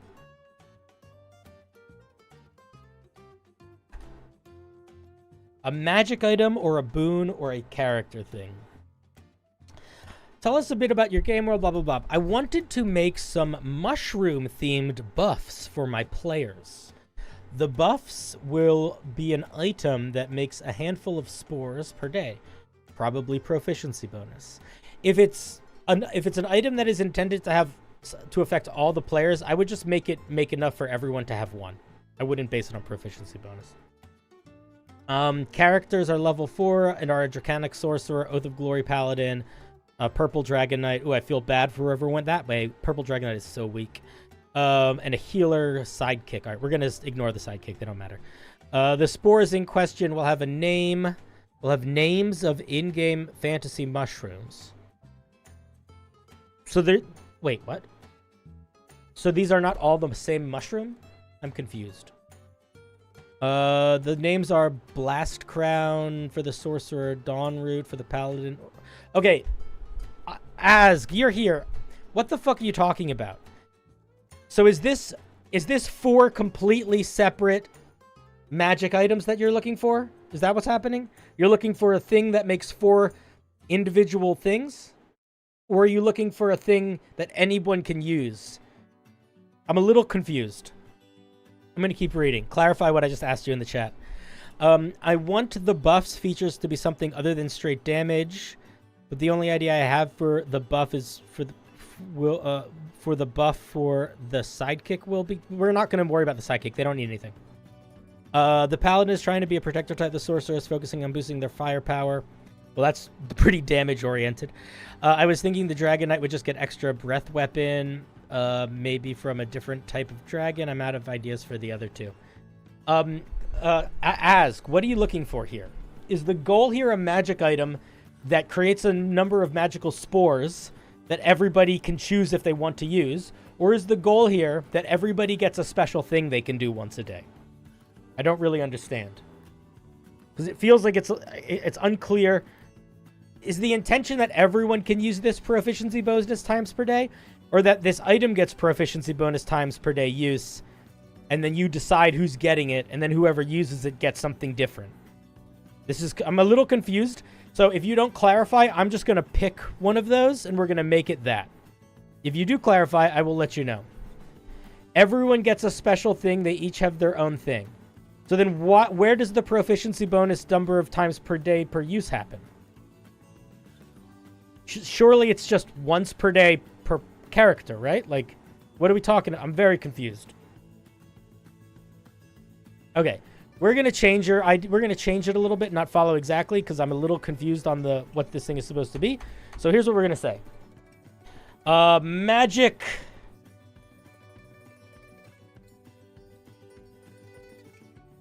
Magic enhancement mushroom. This item is intended to give boosts to characters that are specialized for what class they are. Something like that.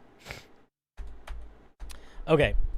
So I think that the way to do this reasonably is to split it up into different types, okay? The helpful mushroom thingy. Every day at dawn. Magic item. This is gonna be a very rare item. So you can determine when you want to give it to your party, but this is going to be pretty powerful as far as items go. If it's doing something that's unique, it could maybe be less rare, but here's what I'm going to say. This magical mushroom colony produces enhancing spores. Each day at dawn, it releases 1d6 spores.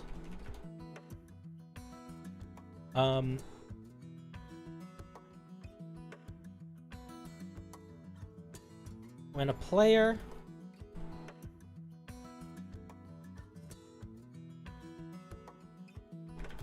ingests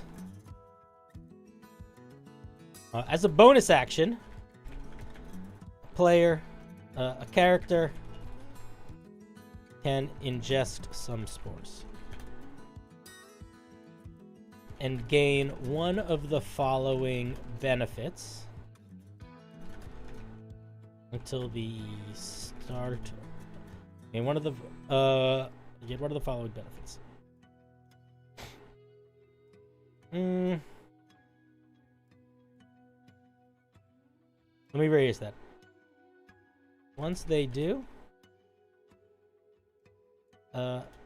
they can use one of the following abilities. Use one of the following abilities. No, let me rephrase that. Okay. We gotta think about how we want to word this right. Each day its honor releases 1d6 spores. As a bonus action, a character can ingest a spore.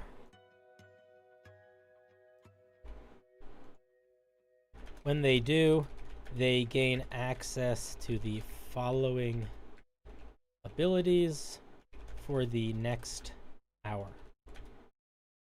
After a creature uses one of the... We'll actually put that at the end.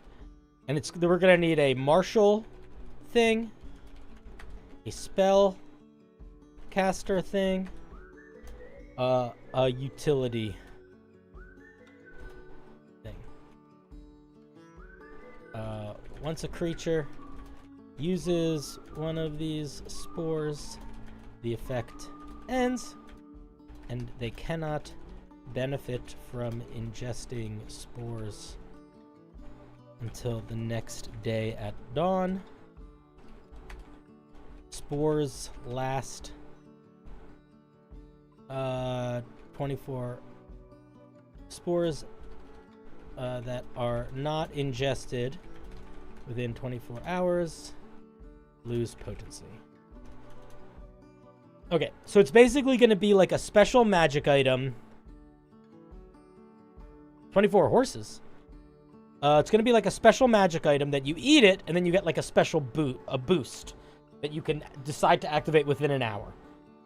Instead of making 12 different features for each class, we're going to make 3 different features that can all potentially help a caster or something, and they're going to be pretty good. That's why this is going to be very rare. Okay, martial thing.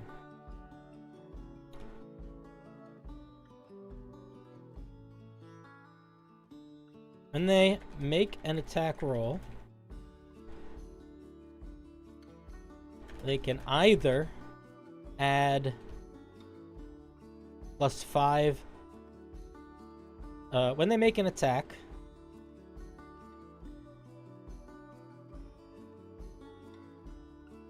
you can either add +5 to the hit or +10 to the damage. When they cast a leveled spell, they can cast it as if it was 1 level higher than the spell slot expended. When they...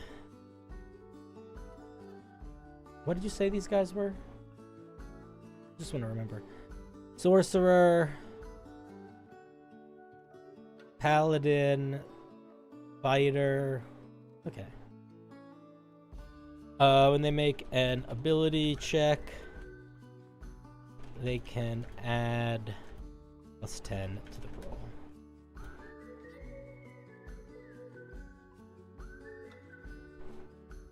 How do we feel about that? Is that too strong?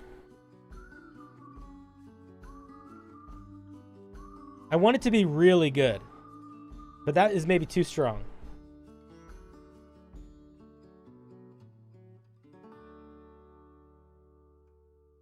The Paladin wanted to have a protection build.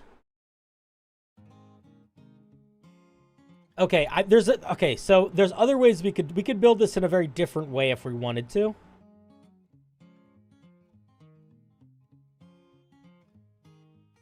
Being able to cast a spell up 1 level is going to help anyone that can cast spells, including like the Paladin, if they're casting like a healing spell or a defensive spell. But we could do this in a very different way if we didn't like this.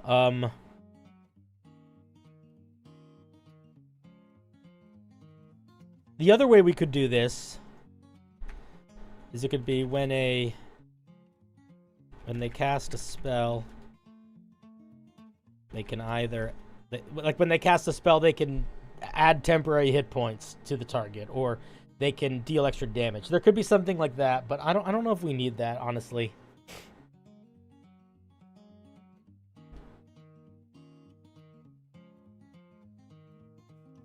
Spore mutation instead of just buffs? I think that's overcomplicating it.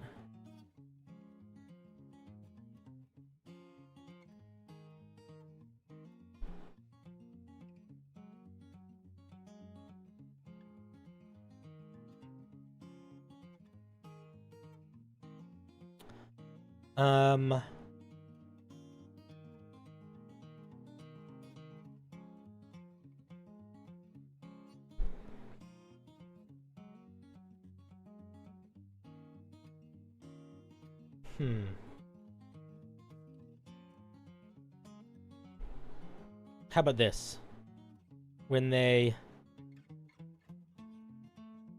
cast a spell or use an ability that heals,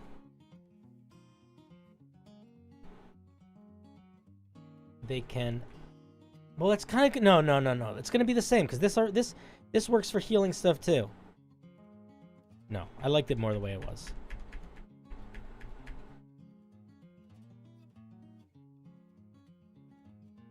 That might be too strong, it being a +10 on a roll that you get every day. I think we make it +5. And I think we make this +10 damage. We make this 2d10. I think we make this 2d8 damage, so it's like a weird little mini smite. Oh, we could make them all. That's true. We could make them all d8s.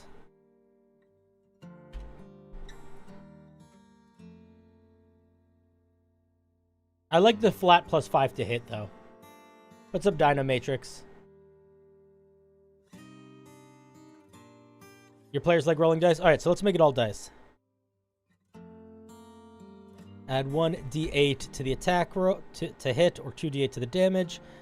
The leveled spell, we just keep it as it is, because that's going to boost anybody that's doing any sort of spells, whether they're healing, dealing damage, so that'll cover all magic. And I think the D8 is good here too. Okay, I think this is pretty solid. I actually don't know if this needs anything else.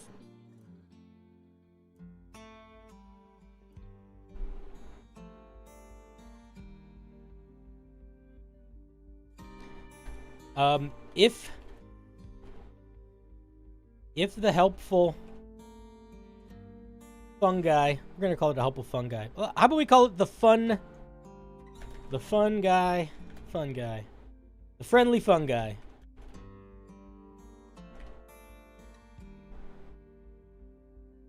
If the friendly fungi is not kept in darkness and not watered at least once a day. Let me rephrase that. This magical mushroom is a it has 1d6 spores.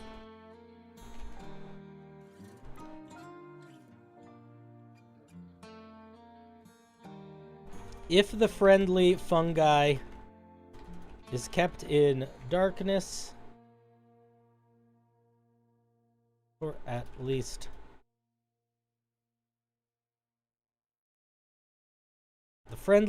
I'm trying to think about how to word this. The friendly fungi regains 1d6 spores each day at dawn, so long as it's spent at least 12 hours in darkness and kept reasonably moist.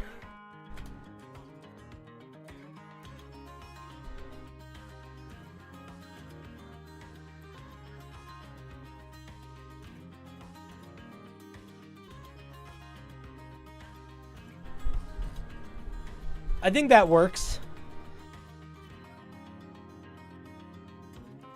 Now, what I like about this item, and what I think makes it feel fun for me, is you can ingest the spore, but you don't have to decide what you're doing with it for the next hour. Should it be an hour or should it be longer? Maybe 4 hours?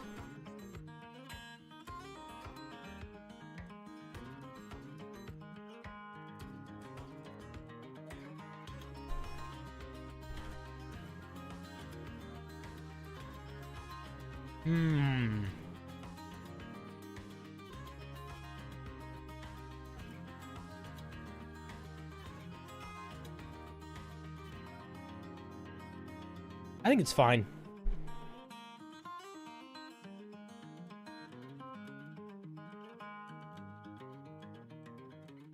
Okay, cool. I like this. Friendly fungi.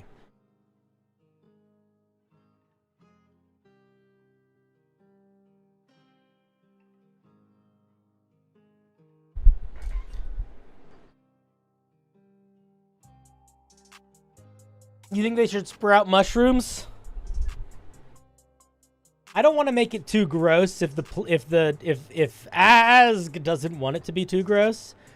But I also think that totally is an awesome piece of flavor text if they wanted to put that.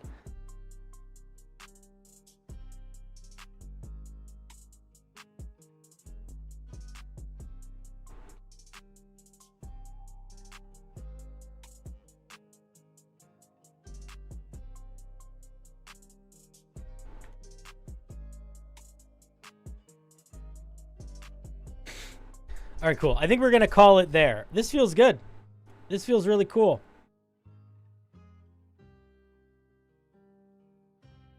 All right, y'all. We are going to start wrapping up. Before we finish, say a big thank you to everyone that sent stuff in to give us some great ideas. You're all amazing. Let me make this document shareable. All right. As soon as I end stream, I'm going to share this. I'm going to edit this stream so that the document is seeable in stream or in the video description. And we are going to start to we're going to start wrapping up.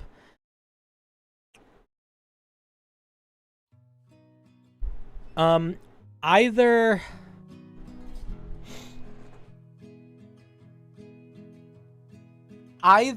today, sorry I picked my nose so much. It's just very itchy tonight. Either tomorrow or Friday, I'm going to be doing this Artificer stream. I'm going to take like 20 minutes when I finish stream today to wrap my head around what I want to do. This Artificer stream will likely be tomorrow, because I feel like I want to keep going. And I think tomorrow I'll have that energy. But keep your eyes peeled in the Discord and in the YouTube. I will post about it. Yeah, we'll see you guys for that stream. It'll be great. We'll learn about making artificers. All right, y'all. Have a good night. If you want to take a look at the document before I post it in the thing, there it is in all the chats. Thank you guys so much for being here. Sorry that my stream keeps doing that thing where it like hiccups. I don't know why it does that. Super annoying that it does that. But you're great. Have a good night. And I shall see you guys, if not tomorrow, then Friday. Thanks for being here. Love you. Bye. Don't forget to feed your pets and yourself. Bye.